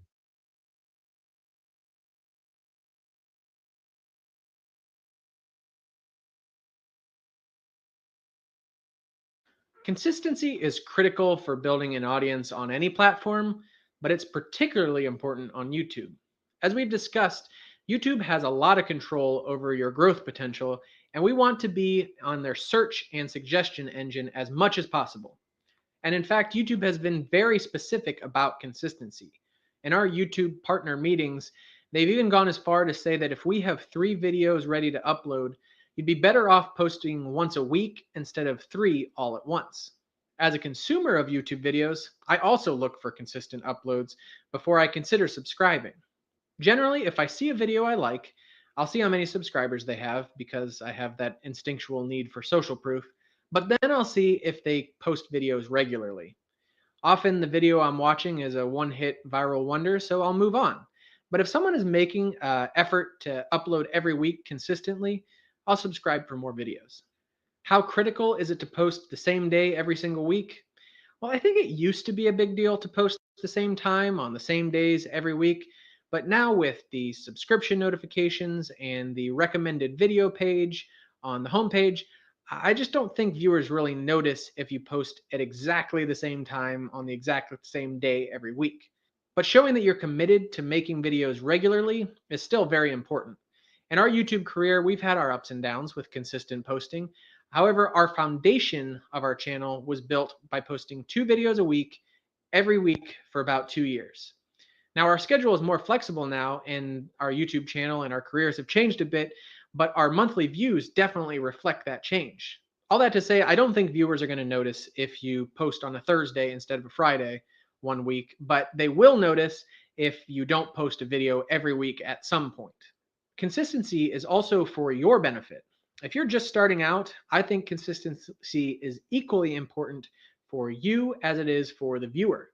As a new YouTuber, there's a huge tendency to suffer from analysis paralysis, meaning you don't think a video is good enough to post, or you don't think you have any ideas for new videos. And having a strict schedule forces you to post whether you think a video is ready or not. Am I saying that you should be posting suboptimal content just to adhere to some schedule that you made up yourself? Yes. When you're just starting out, you have no audience to impress, and it's the perfect time, if you're not quite sure about the type of videos you want to make, just to post everything you make and just see what sticks.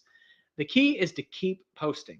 Have a strict schedule and tell yourself that you're going to upload rain or shine, and let that boost in your productivity be the confidence that allows you to create more content.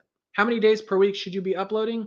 It really depends on the type of content that you create. If you're a gamer, a daily stream might make sense. But if you're animating using After Effects or you're songwriting, once a month might even be a stretch for new videos. But for most types of videos, I think posting once or twice a week is really the sweet spot between consistencies and burning out.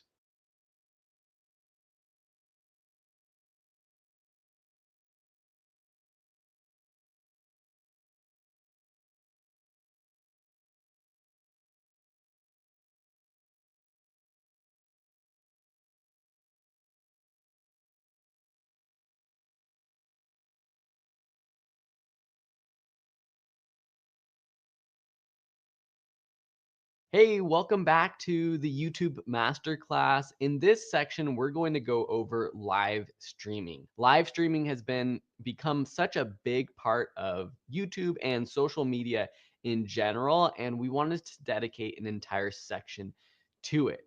In this first lesson, we're going to go over what is live streaming, the requirements, and the basics of what you can do on YouTube. So let's get straight into it.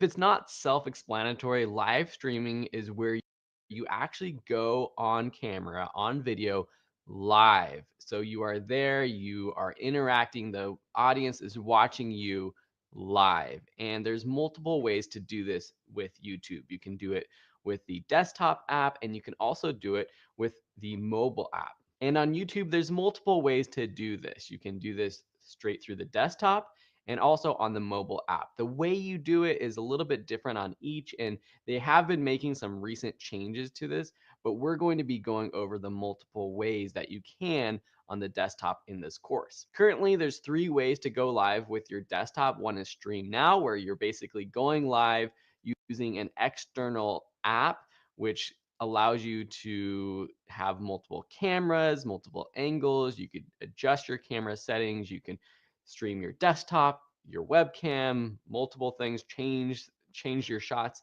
do all kinds of stuff. That's a little bit more advanced, and we'll be going over how to do this. There's also the live events feature. So this is where you can create an upcoming event, so scheduling out a live stream. And then there's just a new feature called camera, where it basically opens up your webcam and you just start going live right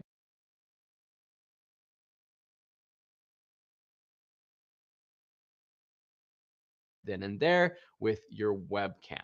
If you're sitting there wondering, what should I live stream about? It really could be anything, but some of the most beneficial things are live Q&As, live office hours. You can do interviews, webinars, trainings, or if you have any sort of live event that you want to cover.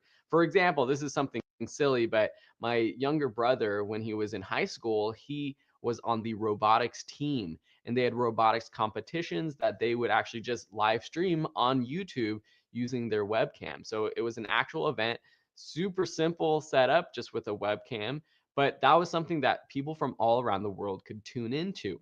For you growing your channel, I think doing some sort of like monthly live stream or even weekly live stream is a good idea.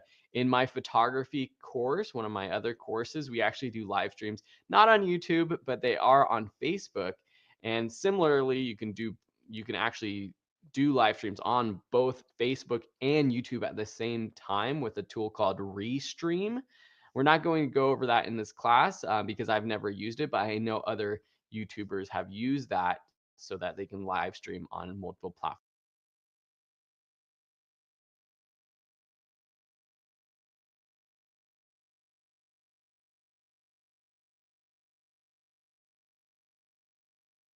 at once. That's Restream. But it's great because all of the members of our Facebook group and our community look forward to those live streams. We do announcements, we do photo critiques, we do competitions, and we also do live Q&A. So at the very least, you can start out by doing just like an ask me anything and let people ask you questions live and interact with them. That's the best thing you can do. And another cool thing is to do interviews. Collaborations with other YouTubers is a great way to build your audience And doing it live is even stronger and even better because you can interact with your audiences then and there.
And Esty is another good one for digital products. And if anybody would like to learn about digital products and how to make it, I can help you out with that. I've created some, so let me know if y'all interested.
And also, if you purchase digital products, you can resell those. Those are PLR and MRR products.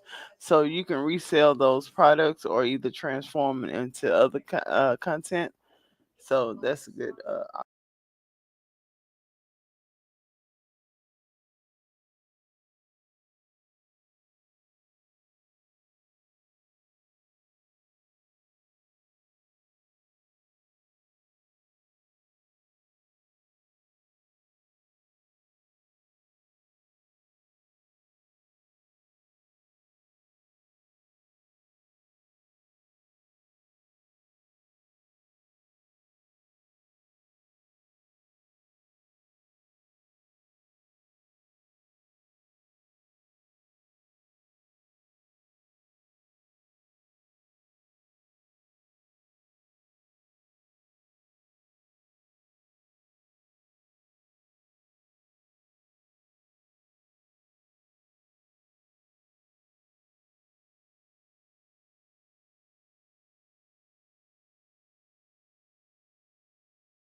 And if y'all would like videos on Adobe Pro X, I think that's what it is.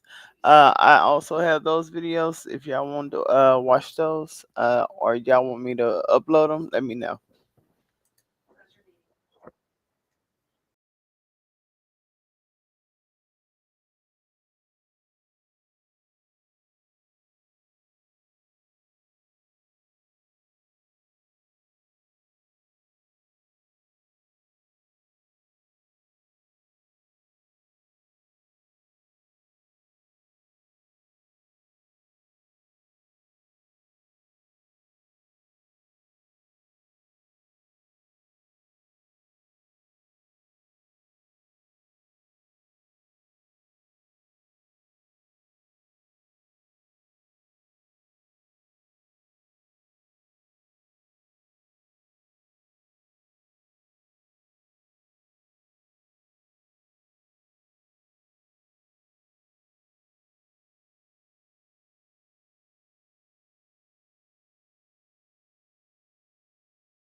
Yeah. We on the rise, press record, now play. AI tools got me glowing every day. Faceless grind, I'm paving my lane. Me 2 times, yeah, we changing the game. Elevate me to you, vibe is brand new. Built it from scratch, now we teaching you. Hit that sub, let the vision come true. This ain't just content, it's what we do. Started with nothing but dreams and a screen. Now I automate flows, keep the process clean. No need to be seen, just heard and felt. With AI by my side, every goal gets dealt. ChatGPT writes Canva designs. CapCut cuts, now the visuals shine. Faceless creator with a plan so clear, helping new voices elevate all year. We on the rise, press record, now play. AI tools got me glowing every day. Faceless grind, I'm paving my lane. Me 2 times, yeah, we changing the game. Elevate me to you, vibe is brand new. Built it from scratch, now we teaching you. Hit that sub, let the vision come true. This ain't just content, it's what we do. This for the shy ones hiding in light, the silent creators who dream at night. You don't need fame, just start the move. I'll show you the tools and how to improve. We grow slow, but steady and loud. Elevate me to you, standing out from the crowd. From idea to launch, I'm here to guide. Together we rise, no need to hide. Me on the rise, press record, now play. AI tools got me glowing every day. Faceless grind, I'm paving my lane. Me 2 times, yeah, we changing the game. Elevate me to you, vibe is brand new. Built it from scratch, now we teaching you. Hit that sub, let the vision come true. This ain't just content, it's what we do.